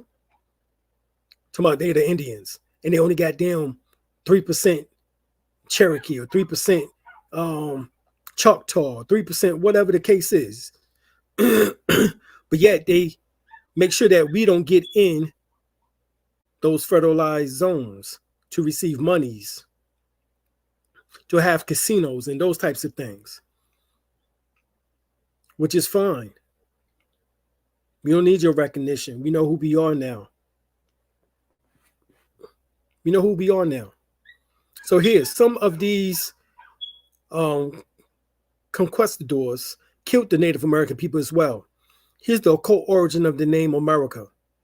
Written under a synonym, Arites, James Price issues part of the Popol Vuh with learned commentary under the title The Book of the YAH-SHU-WEH. This ran in Lucifer, a theosophical magazine, between September 1894 and February 1895. Price suggests that the god Quetzalcoatl was known in Peru under the name of Amaru. From the latter name came our word America, or Amaruca, is literally translated land of the plumed serpent, the priest of the god of peace. From their chief center in the Cordilleras, once ruled both Americas. This is Manly P. Hall, America's Assignment with Destiny, page 27. Right, so we ruled both Americas, North America, South America. So we're talking about Lower Egypt, Upper Egypt. Because remember, I showed you earlier that the Olmecs were who we refer to as the Nubian Egyptians. All right. Wednesday is the day of Mercury Hermes. All right. Or Hermes, as in Hermit Tribe Majestus, Quetzalcoatl, or Amaruca. Different names for the same god. The name America originated from America, the winged feathered serpent of Peru. Amaru, meaning Amaru. What does Amaru means? Native American. Kishua, sacred serpent. All right. That's what it means. The sacred serpent. What is that? That is talking about Kundalini. That is the same as the Naga. The cobra is the symbol of Kundalini power, cosmic energy, coiled and slumbering within man. Remember, we just showed you the serpent coiled around an egg, where the Kundalini is coiled, 3.5 times coiled, and sleep at the base of the spine. It inspires seekers to overcome misdeeds and suffer from suffering by lifting the serpent power up the spine into God realization. All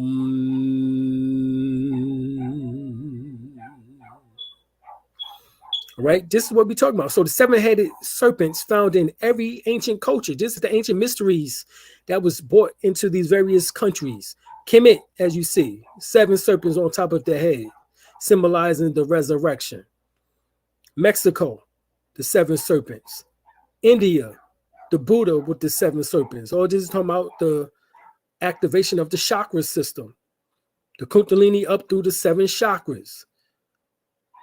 Siberia, the man with the 7 heads, or what becomes the, well, you know, you have the 7 candlesticks that is mentioned within, or the 7 candle holders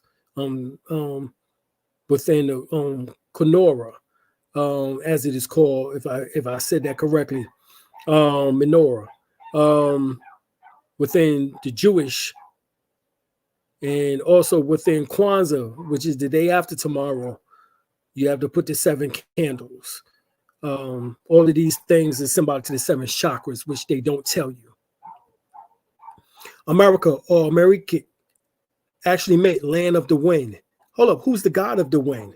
Well, we showed you earlier who's the god of the wind. If you remember, Quetzalcoatl, or Amaruka, or Amaru, the land of the plumed serpent.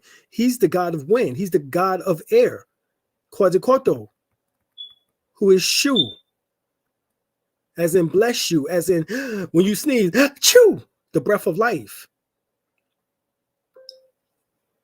All right, in the Mayan language, Le Pongion was a French-American photographer and archaeologist and author who produced several books that connect the Mayan, or the Olmecs Mayans, to the old world. A Peruvian people who was called the America. They worship a god named Amaru, who was similar to the plumed serpent of the Maya, or the Kukulkan, the Olmecs, in which that is talking about Quetzalcoatl. All right, discoveries continue to be made in the land of America, which contains the remarkable Machu Picchu. The last of the Incan leaders was Tupac Amaru, which Tupac Shakur was named after. Tupac Amaru Shakur was named after, who was executed by the Spanish 1572. When the Spanish landed in Colombia, they were also told that they were in the land of America.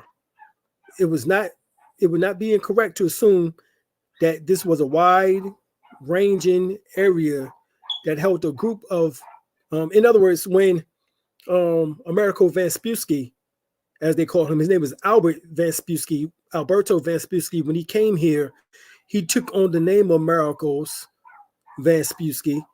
That was a nickname given to him by the people because he found this land here in the 1500s. And this is why he was given credit, allegedly, for discovering America, because Christopher Columbus never landed in America. He landed on the shores of Cuba. He landed in Haiti. He landed in those areas. He never came to the shore itself, known as the eastern shoreline of North America, of what we now refer to as the United States.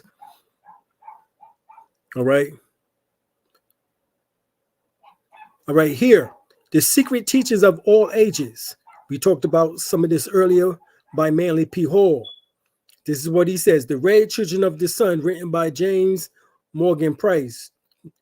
Do not worship the one God. For them, the one God is absolute and personal, and all the forces emanating from the one God are personal. This is why you have they tell you that God is my Lord and personal Savior. Because the one God that exists within me is the same one God that exists within you. There's only one God.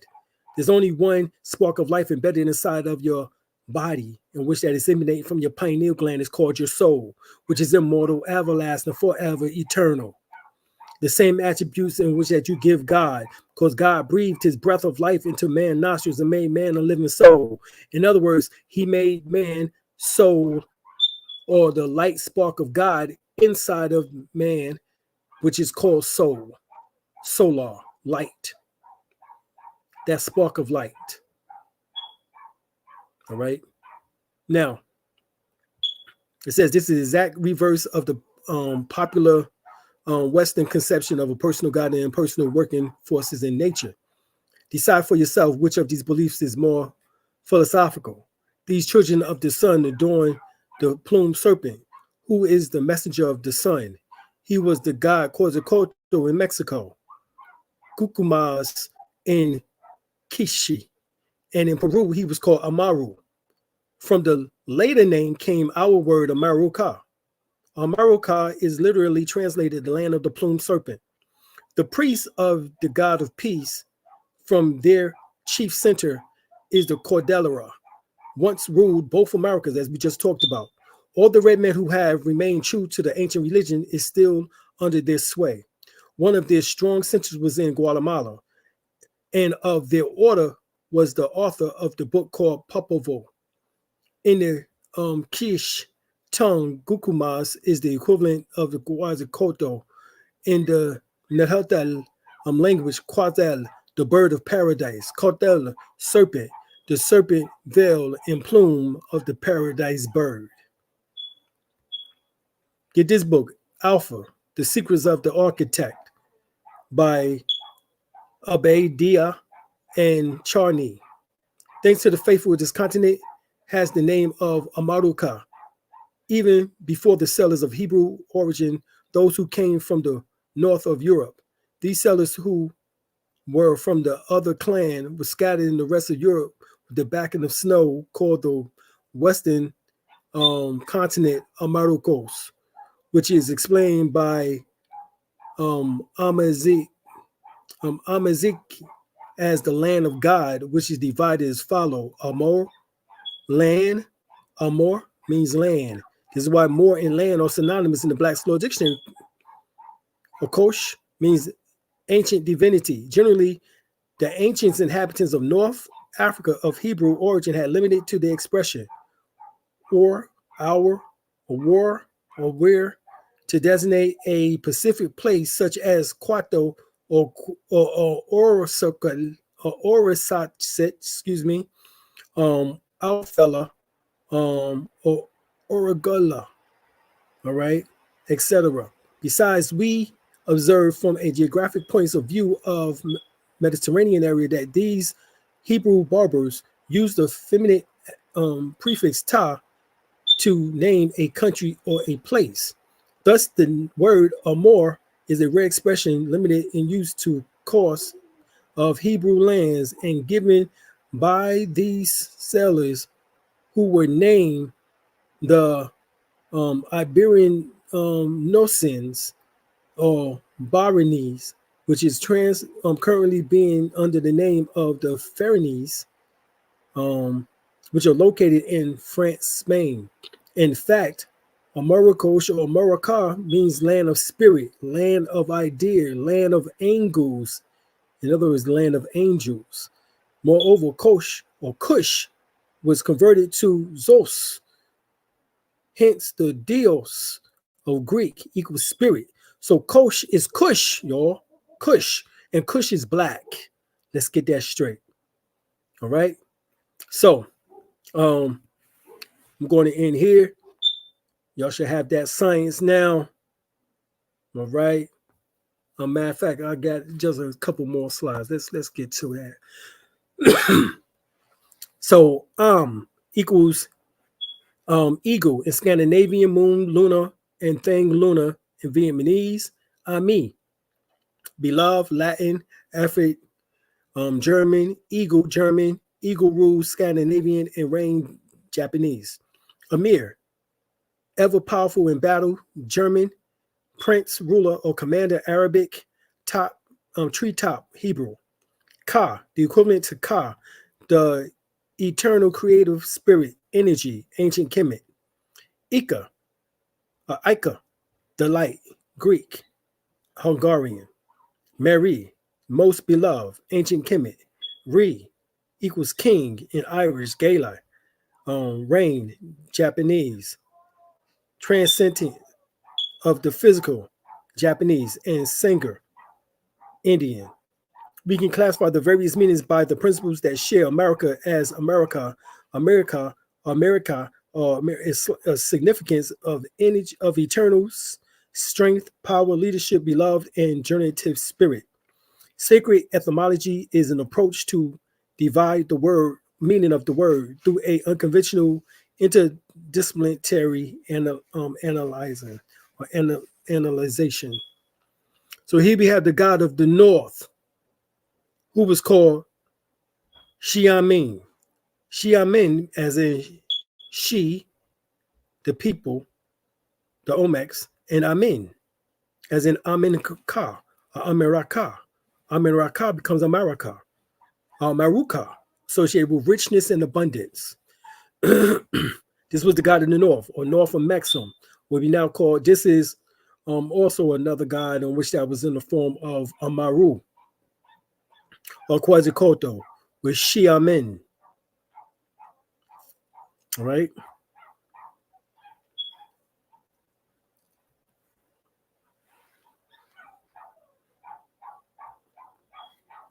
All right. Hopefully y'all got something from this information here.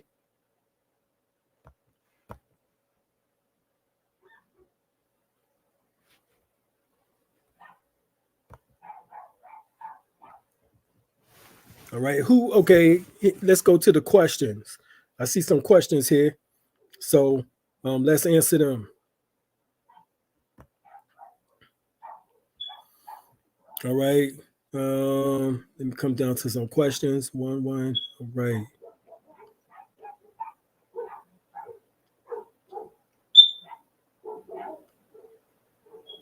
Oh yeah, they discovered oldest civilization tool off Florida. Yep, sure indeed.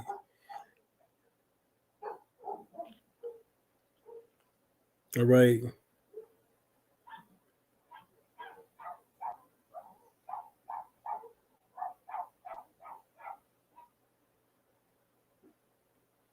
Oh yeah, definitely. The mountains are such a big part of our history, no doubt about it.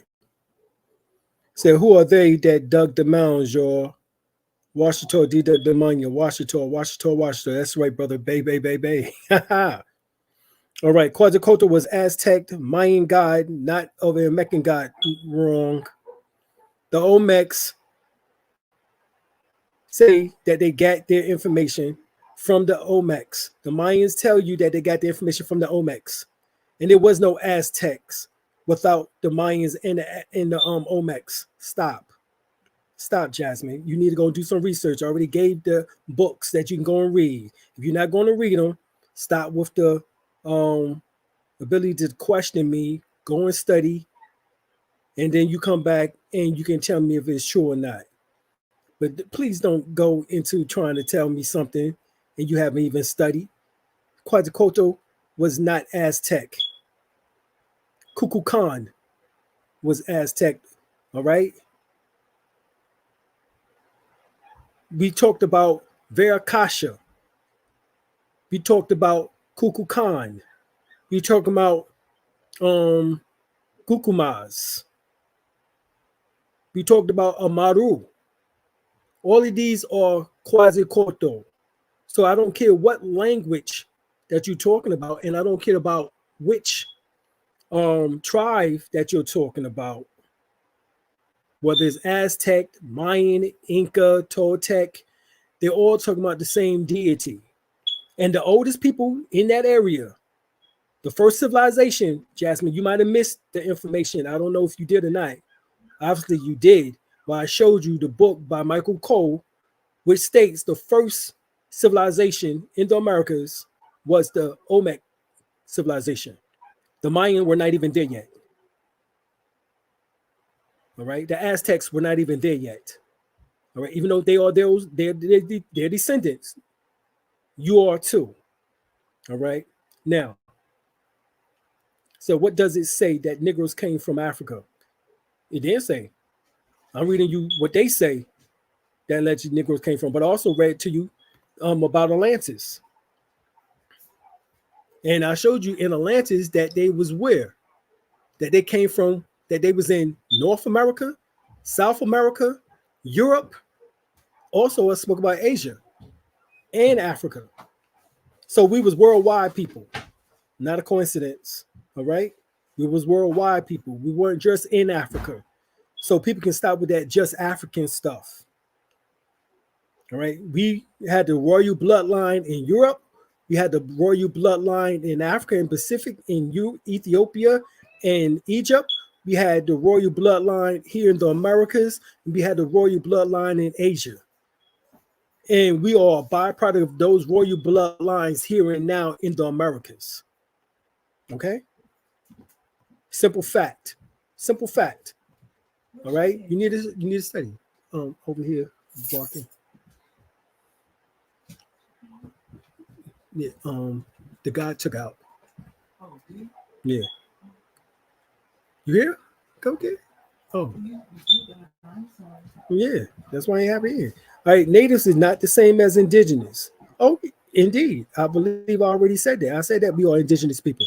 We are the indigenous Aboriginal people. When I spoke about the native, I was talking about the so-called Indians. I believe I already said that, Dr. Wilson. So you might need to go back and watch the video once again in order for you can get a clear understanding of what I'm talking about. Obviously, you wasn't here the whole time. Right, the out of Africa theory is fake. Could be. However, this is still what the books say. And if you can't bring the information together and verify the fact that we were not just in Africa, because we weren't, I showed specifically that they said that North America was also Atlantis. Some say Atlantis didn't exist. Well, we do know that America existed. So we need to go back and put all this information together, as I just did tonight. All right. I broke this information down eloquently. I know I did. So people need to get a clearer understanding of what we're talking about here. And you need to go back and reanalyze the information. I specifically broke down all of this information clear. It's clear. Okay. Yeah, we already know about the Caucasian theory. We know that they make shit up. No doubt about it. We know what they do. All right. I also speak about the fact that not only did a branch of our family came from out of Africa, also spoke about the fact of a branch of our family that was already here in the Americas. Also spoke about the fact of them beginning within the native tribes, in particular of the Choctaw, the Washita. We also spoke about a branch of the family in which that also the Yamasee and the Lenape, the Nanocoats, the Delaware Moors, all of that is they're all connected. Okay.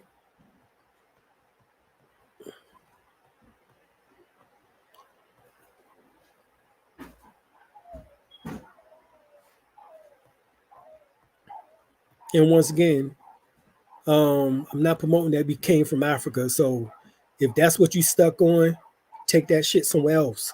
Here, we put all the facts together from hundreds and thousands of books.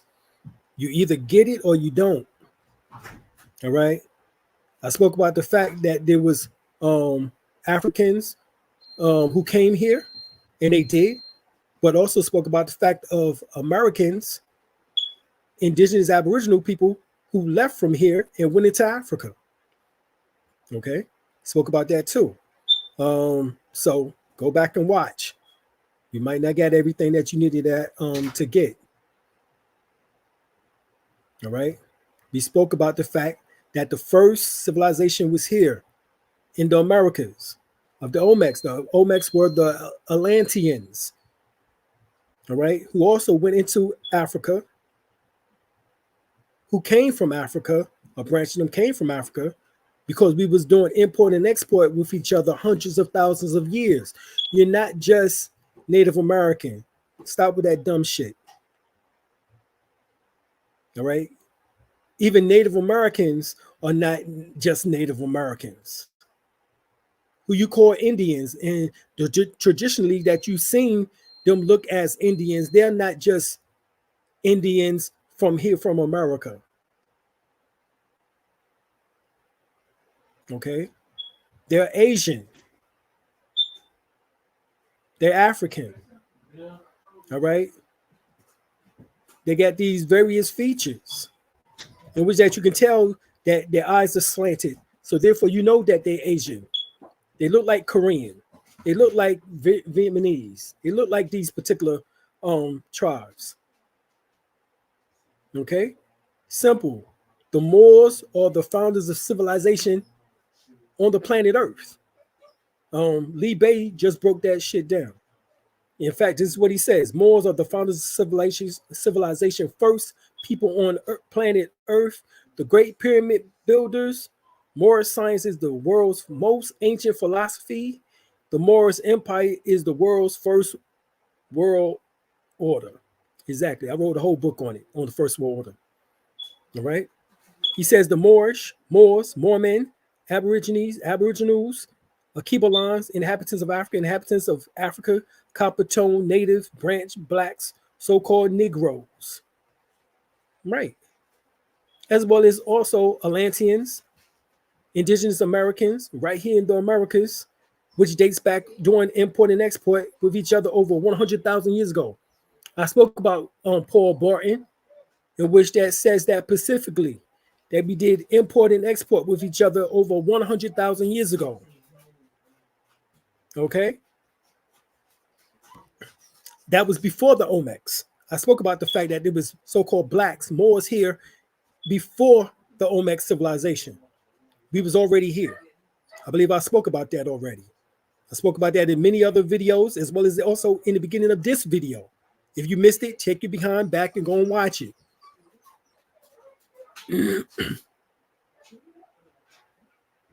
All right, that's the point. Yes, tying it all together, Twinkie. Queen tie. All right. Exactly, baby. That's right. Henry Campbell Black's Law Dictionary, Ancient Origin and Modern Jurisprudence, 4th edition, says that exactly. That's based on Moors is land. Land is more. Exactly. All right, Brother Nelson G, he said, I think I saw Quetzalcoatl in a dream last night. I was shook. Good. That means he's here. That means your and my spirit coincide with this. No, you know, you came and seen this years ago, guys. So that makes sense, don't it, Brother Nelson? Wait, tell him it was all over the world, right? We was all over the world, y'all. We weren't just in Africa. We weren't just in damn America. Stop with that bullshit. I know you want to say that Americans ain't African, but we was everywhere on the fucking planet. Stop. This how you think this information got all over the planet. We went everywhere and exposed the people to this information. We were the people in the beginning with this information. And then other people came upon the planet through mutations. And we began to teach them the ancient mystery school system. At least if they was melanated. We only gave certain people certain degree information. For example, the Albion, he got 3 degrees of information, which become the inter-apprentice, fellow craftsman, and master mason degree of Freemasonry. That was the bit that we gave him. We never wanted to teach him the higher sciences, because he's devilish by nature. Oh, thank you, Smoke Divine. All right, you know, the only one who gave some money here for this information I dropped. Y'all used to give a little bit more than this back in the days. You know what I'm saying? So we got to get this back up. All right. So I appreciate everyone coming on, checking out. All right. Are there any more questions before we get up out of here?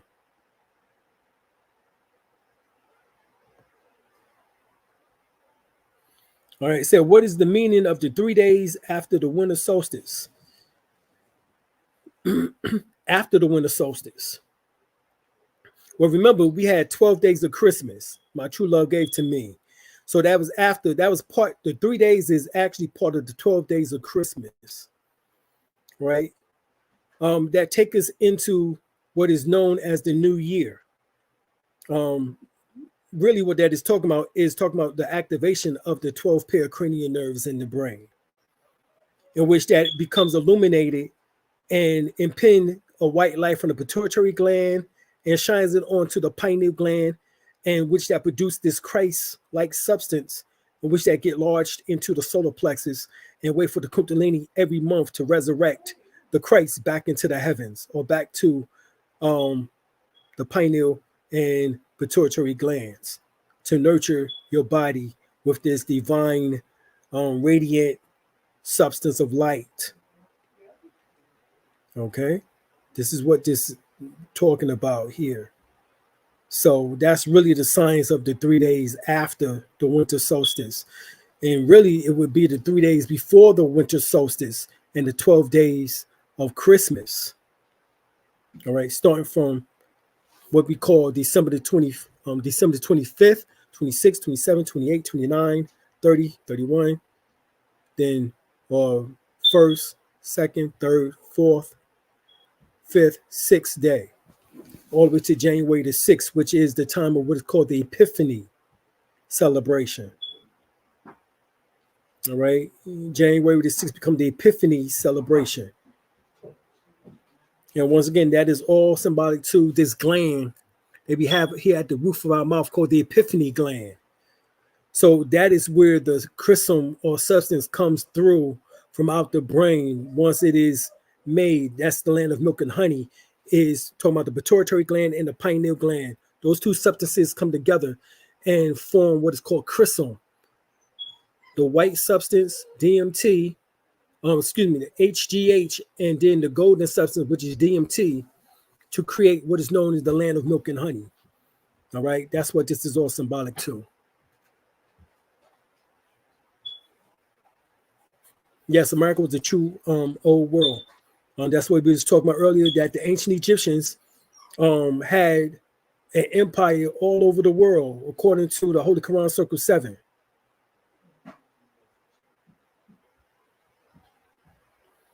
I'm at somebody else's house, God. I'm here, with family and friends. They got to change their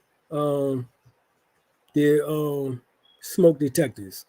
But if that's that much of a distraction, I'm sorry for you, as far as distraction is concerned. Hopefully you get something out of the information. If you was here, hopefully you get the information, and that ain't your focus. And that's what I be thinking. If that's what you're gonna focus on out of all this information that I just dropped tonight, you know what I'm saying? Then you're gonna be missing a whole lot of shit. Just like a lot of other people who come in with the dumb, the dumb question or dumb comments, or which is being made in this post here on this timeline or whatever you want to call it. About certain things that I already talked about.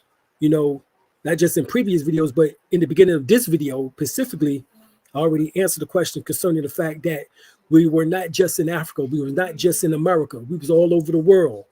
So if you want to get stuck that you, because scientists say that you're African, then that's you getting stuck on that shit.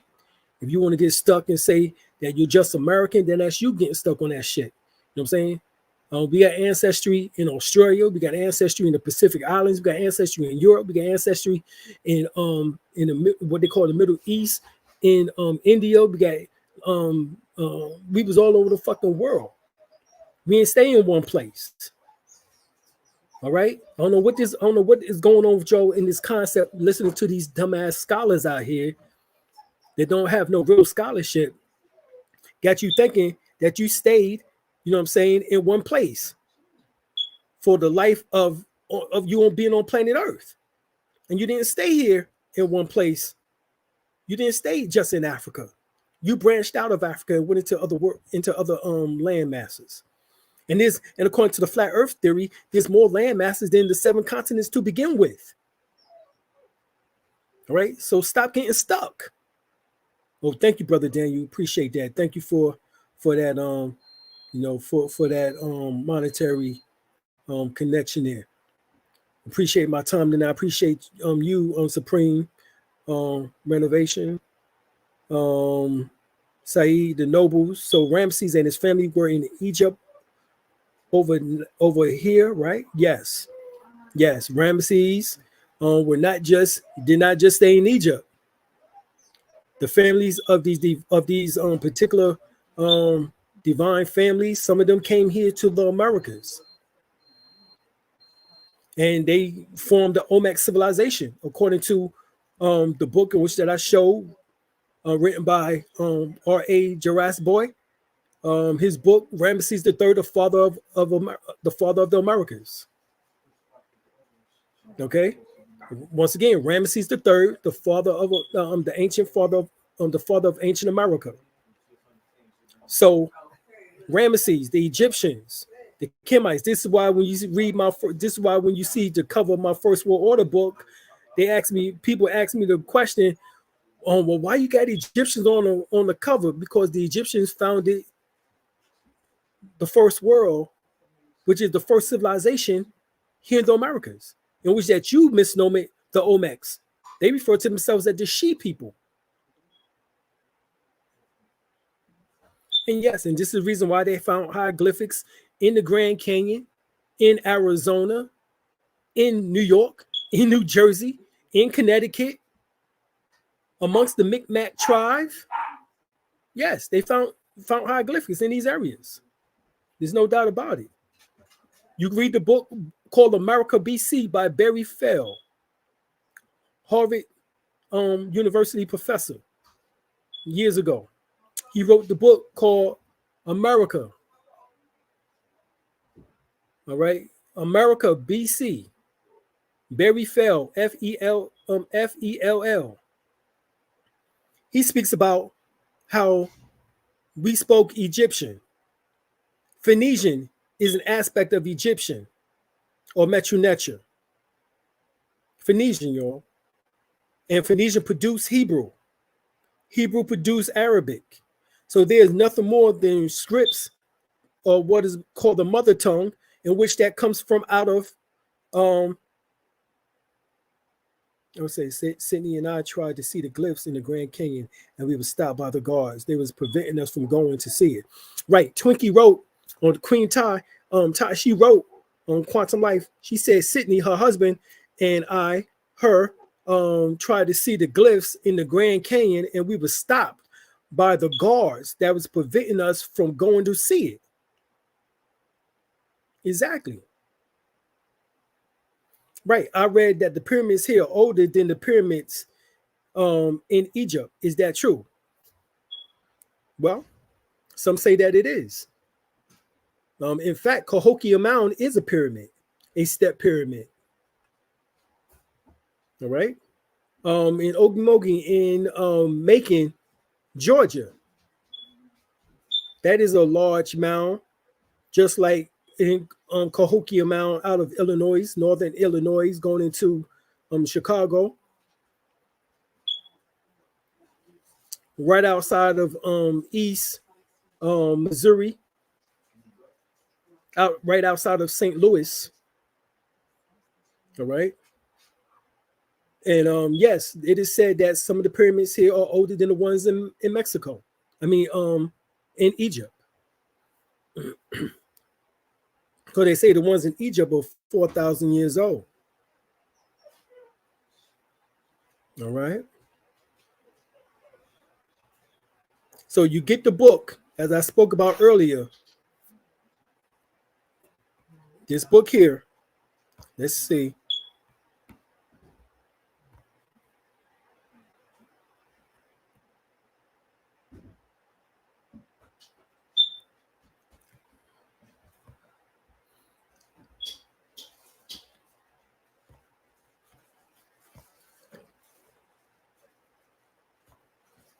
America is the true old world. Mu discovered. America is the true old world. Volume 2, The Promised Land. In the beginning, I spoke about the fact that these two books was written by one of my students, master student Amun Hotep El-Bey. He wrote these books. I was supposed to have written portions of these books along with him. Didn't get a chance to. So he put out what he could and did. So he spoke about America is the true old world.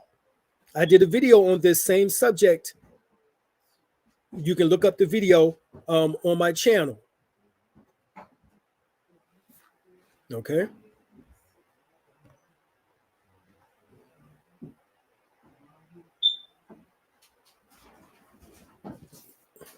The Caddo people, the Cherokee, the Choctaw, also built pyramids.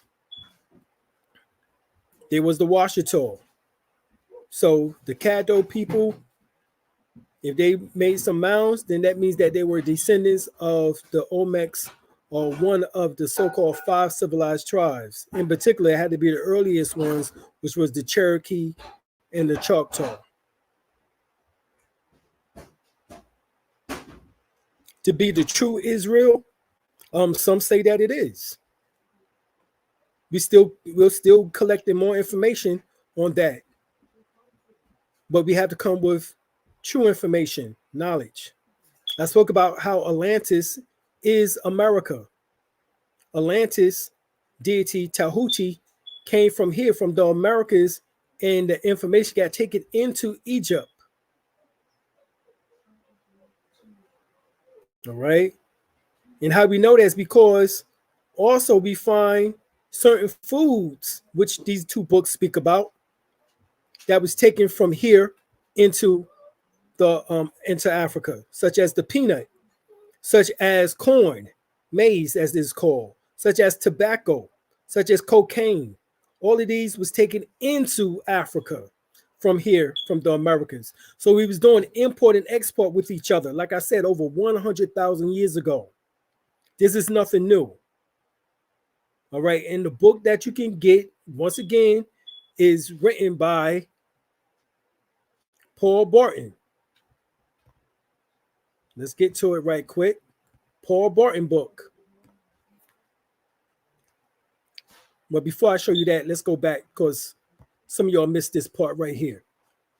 Now, this is Ramesses III, father of ancient America. This is what I was talking about, R.A. YAH-SHU-WEH. If you haven't read this book, please keep your mouth shut about anything that I'm doing and talking about until you have read and studied the same books that I've studied. If you have not, you can't reach the conclusions that I have. Simple. Simple. Okay. Right here. Ramesses III. He's the savior of Egypt and the father of Olmec, Mexico. He's the father of Olmec, Mexico. You are the descendants of the Olmecs, partially, which was here 5,000 years ago. You're also the fathers, Shadow Band, i.e., Brother D. Calico, wrote tomb found in Nigeria in the Niagara Falls. Tomb was found in the Niagara Falls. Okay, the tomb was found in the Niagara Falls.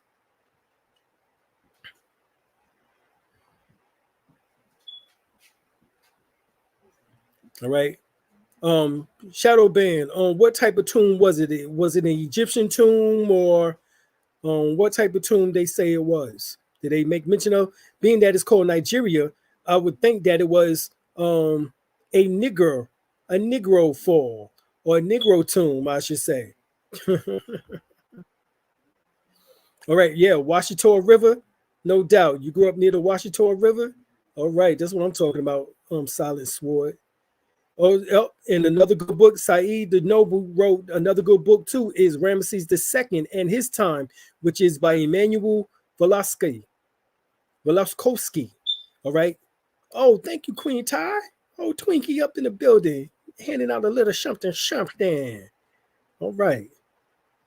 All right, so let me go to what I was going to show you. Paul Barton. So you can see this is Paul Barton's book here. History of the African Olmecs. Well, during this time period, they refer to the Olmecs as Africans because of the facial features, the thick lips, the wide noses or broad noses, the round faces. They refer to them as Africans.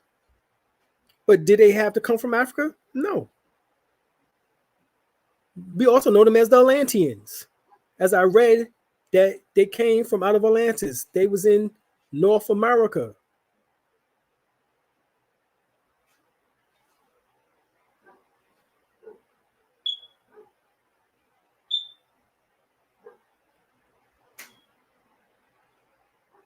Okay. And we proved that by way of the various pictures that we showed.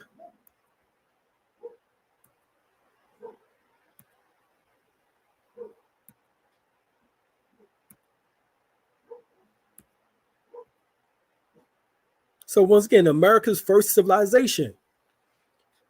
If you haven't written a book about America's first civilization and has proven it by way of primary research, primary, not secondary, primary research, meaning things that you witnessed, that you've seen, touched, taste, smelled, or heard, or read. You can't bring secondhand information to a first-hand information, a first primary information source.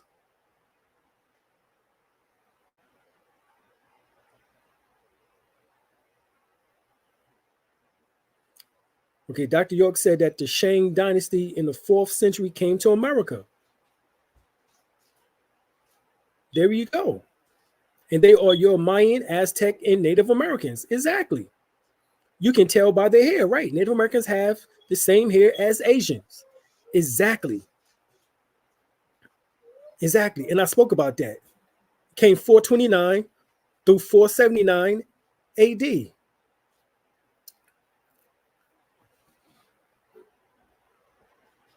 Fourth century.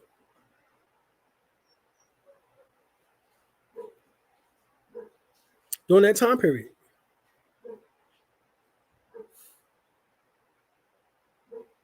And then they came 100 years after Abu Bukhari. Again.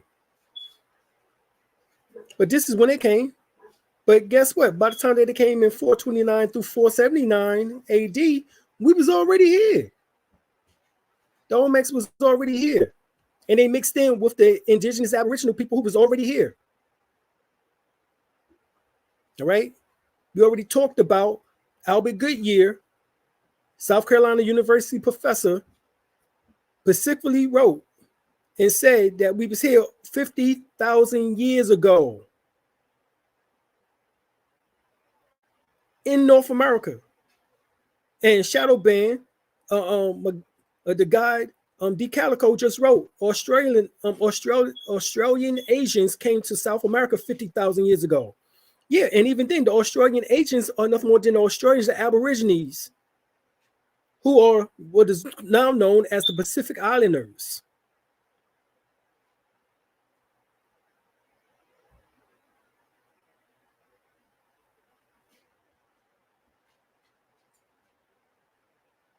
Yes, the Anu or the Anuki or Anukians or Anakian people are the Moors, and that is proven by way of E1B1A, which 60% of us here, so-called black men, black women, or black men in particular, have E1B1A, and women are born from E1B1A black males. So 60% of us have Anunnakian or bloodline.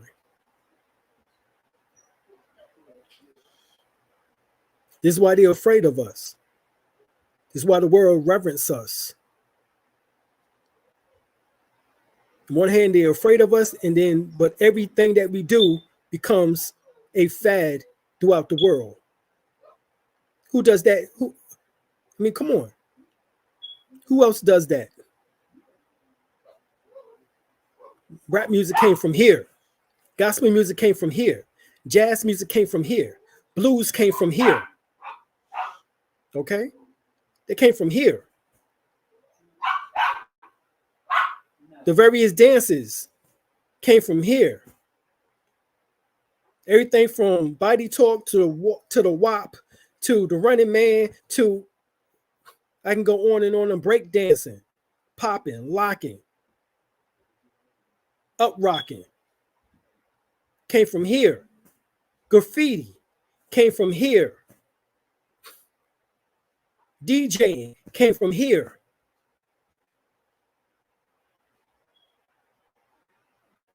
Okay? We are the creators and bearers of everything that the world takes on, from dance to music to art to science. Majority of the inventions in the world come from here. The toilet bowl that you sit your ass on to take your good shit came from here. The lawnmower that you mow your grass with, John Moore, came from here. All right? The refrigerator that you go in at night and in the morning and in the afternoon to cook your food that you put in there come from here. John Standard. The peanut butter that you put on your sandwiches came from here. Because who invented it?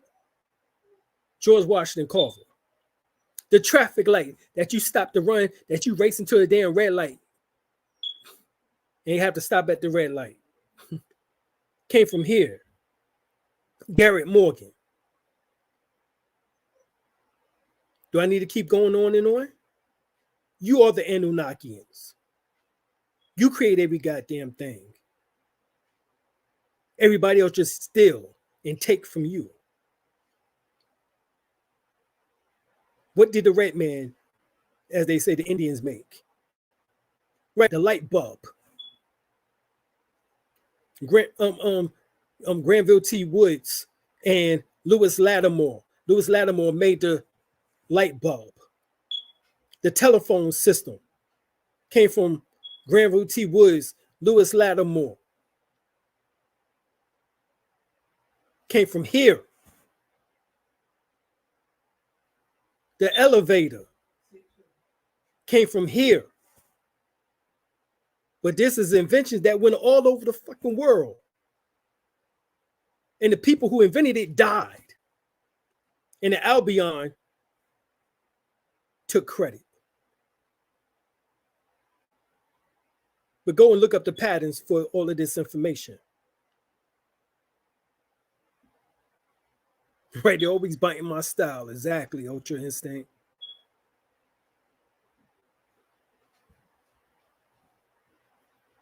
So we created all of the world's inventions, in which that everybody is conveniently using today.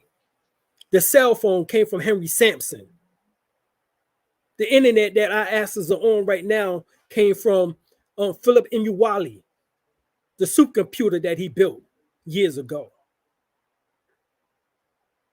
Don't get me started, goddammit. I can quote this shit all night because I read hundreds and thousands of books and memorized that shit.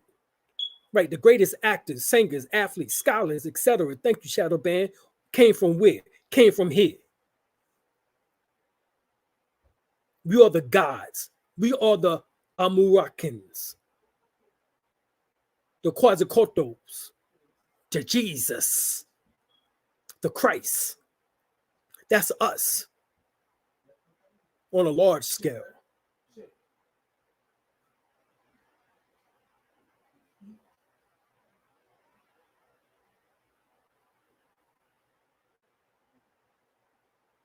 Not saying that anybody didn't do anything else, but the major world inventions came from us.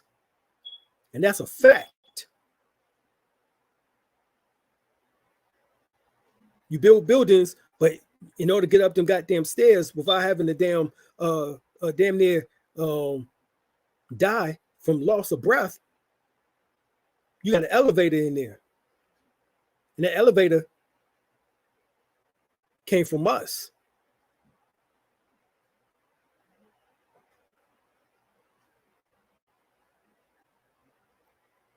Well, if the Mississippi River is drying up, the Niger River, the Nile River,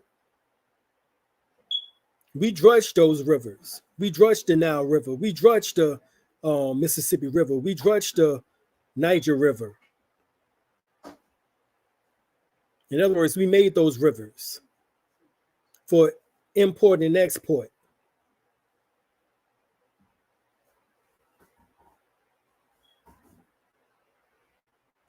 So we are the ones who did the most fascinating, the most incredible. Nobody can turn, nobody, see, we get the worst end of the stick, but yet Lewis Lattimore is the one who made the internal house lighting system. Light bulbs in your home.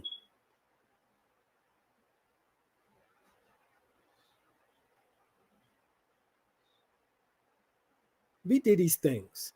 The Great Wall of Tartaria, which is what is called the Great Wall of Benin, the Great Wall of China, where actually is the Great Wall of Tartaria, because the Chinese don't know who built it, but yet they use it every day. Exactly. Thank you, Shadow Band. Exactly. They use it every day, but yet didn't invent it and can't tell you who invented it. Well, we can.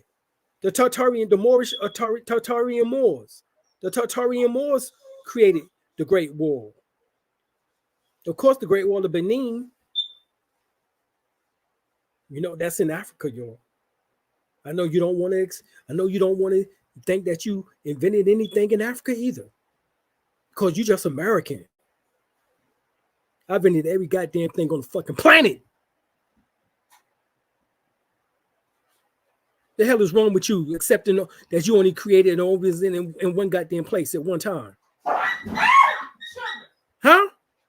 You think you was only in one place at one time? Is that what you believe?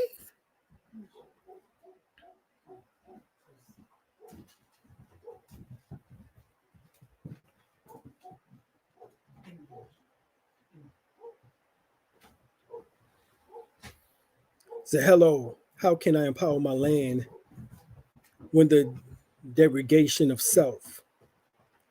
I would really like to know, how should I address to the adversary that I'm sovereign with religious attachments? Thank you. All right. I don't know what your documents, your affidavits. See, let me explain. According to the maxims of law, your truth must be expressed in the form of an affidavit. Therefore, you must write who you are on paper, pen, paper, or typed, or printed off via typing skills on a computer. However you need to do it, it needs to be done. If you've already done that, then you need to go put it on the public record at the Register of Deeds or the county recorder's office.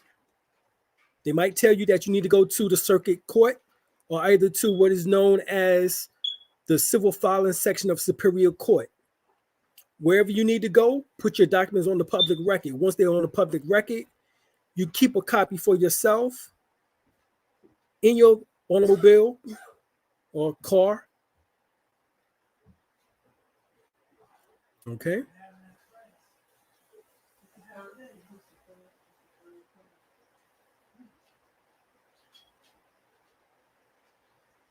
All right. So that's how you do that. That's how you do your nationality. Or you can put it in the newspaper for 2 to 3 weeks. Run it in the newspaper. Me, we put our documents on the public record. If you want to run it in the newspaper after you put your documents on the public record, then that's fine. I wouldn't do the public record in place of putting it on the public record at the Register of Deeds or at the civil filing section of Superior Court, because you need a paper trail. All right, the land trust. Now, number one, you have to be able to identify with the land. People always want to talk about, you got these Moors who actually have not read. They keep quoting what is known as the Treaty of Peace and Friendship between the United States and Morocco, which is America. They love to repeat that. However, they never read it. That particular, those articles of that treaty does not tie you back to the land here in America. Okay? It doesn't tie you back to land here in America. Okay? Prophet Noble Ali tied you back to land here in America. He's related to the Empress, Verdiasi. She tied you back to land here in the Americas. Right? You have the Moorish American Muslim. It says Ancestral Land Deed, book 521, page 579, number 10105905, Cook County, Illinois, 1928. All right, Cook County Office of Deeds. This is what Brother Lee Bey, Noble Lee Bey, wrote.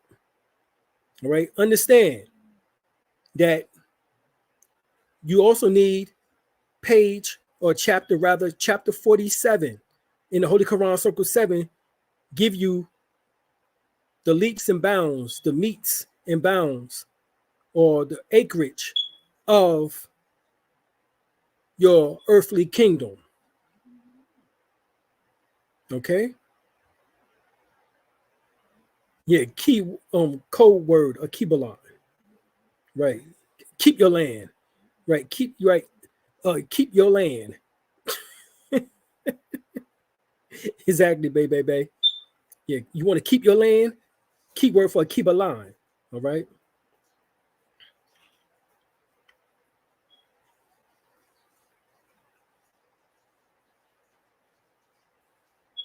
All right. So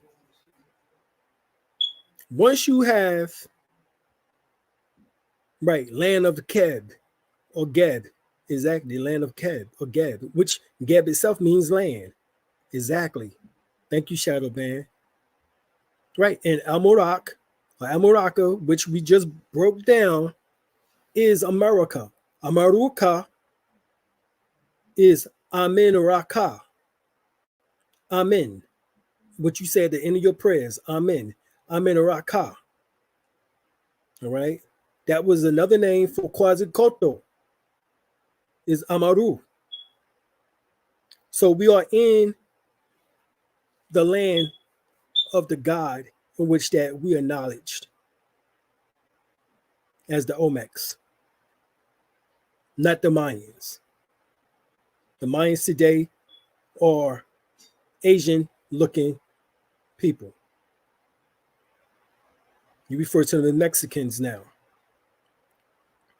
But as we showed you, that C.C. McGuise, Professor or Dr. C.C. McGuise, he says that the possibility that Mexico was that America actually was a black continent. Okay, America was a black continent. Now, the Empress has a land grant, a Spanish land grant, which is tied by way of family. All right. I'm part of that family. Now, the land grant came by way of the Moors. All right. That's what ties the land, is by way of the heirs of Turner versus the United States. And the heirs of Turner beat the United States and showed that the land known as the Louisiana Purchase was never purchased by the United States. And therefore, because it was never purchased, the land goes back into the hands of the indigenous, aboriginal, ancient ones known as the mound builders, you and I. Yes, Quetzalcoatl wore fez.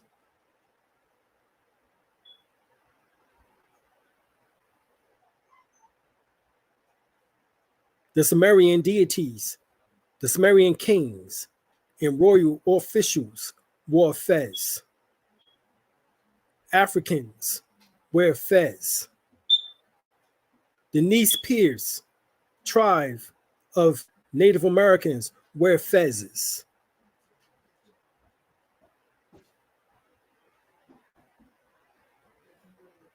Okay. Shadow band going in, y'all. My man D Calico ain't joking. He got Nat Turner means natural Turnica. Black means pale. Yep. In right, exactly. In Old English. It means civilis mortus. So how is it a black continent? It's not. It's not. That's the whole thing of what we see within the Dred Scott case decision. The Dred Scott case decision states that we're not U.S. citizens, nor will we ever be. Right? Some refer to it as a tall bush, which is a name for the Fez, which is an ancient Hebrew Aramaic name for the Fez, but an ancient Egyptian name is called Kipres, Kipresh, or Kipresha, which is the ancient Egyptian name for the Fez that the ancient Egyptians wore. Okay.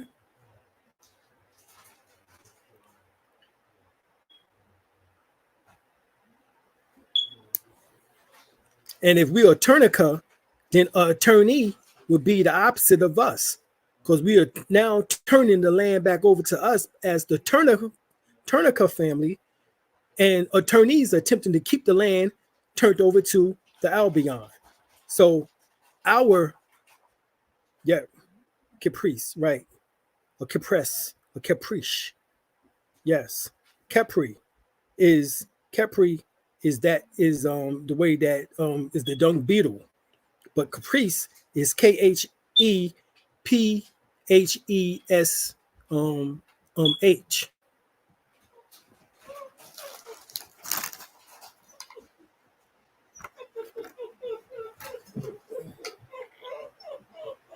Okay. But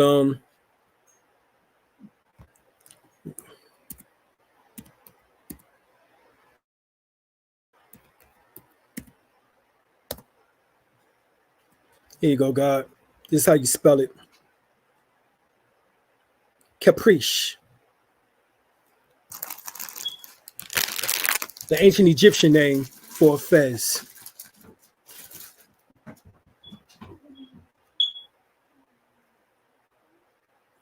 Okay.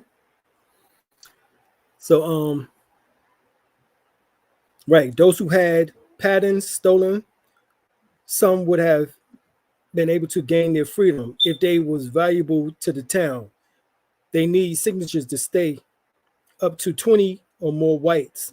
Some was given a portion of land. Right. Exactly. Thank you, Kim Mustafa. Appreciate that. Appreciate you. Thank you for adding that. Right. Hadjet. Right. Some call it a hadjet. Of course, that would be the names of the two names of the white fez or the white hat or cap and the red cap. And of course, the red and the white combined to which became known as the North and South up in Lower Egypt. Capital of the Continental Congress, Philadelphia, Pennsylvania. 8th President, Arthur St. Clair. Yeah, administration of the 1787 is the one who signed. That's right. This is the Delaware. On the Delaware River, we find that the Treaty of Peace and Friendship was signed in 1787, actually 1786, and then verified 1787 on the banks of the river by Abdullah Khat and Mustafa ibn Muhammad Bey, all right, who was the Sultan at the time during the signing of what we refer to as the Treaty of Peace and Friendship. Okay. So appreciate everyone. We're gonna go in and head on out. It's 11, and we're gonna build later, y'all. Peace.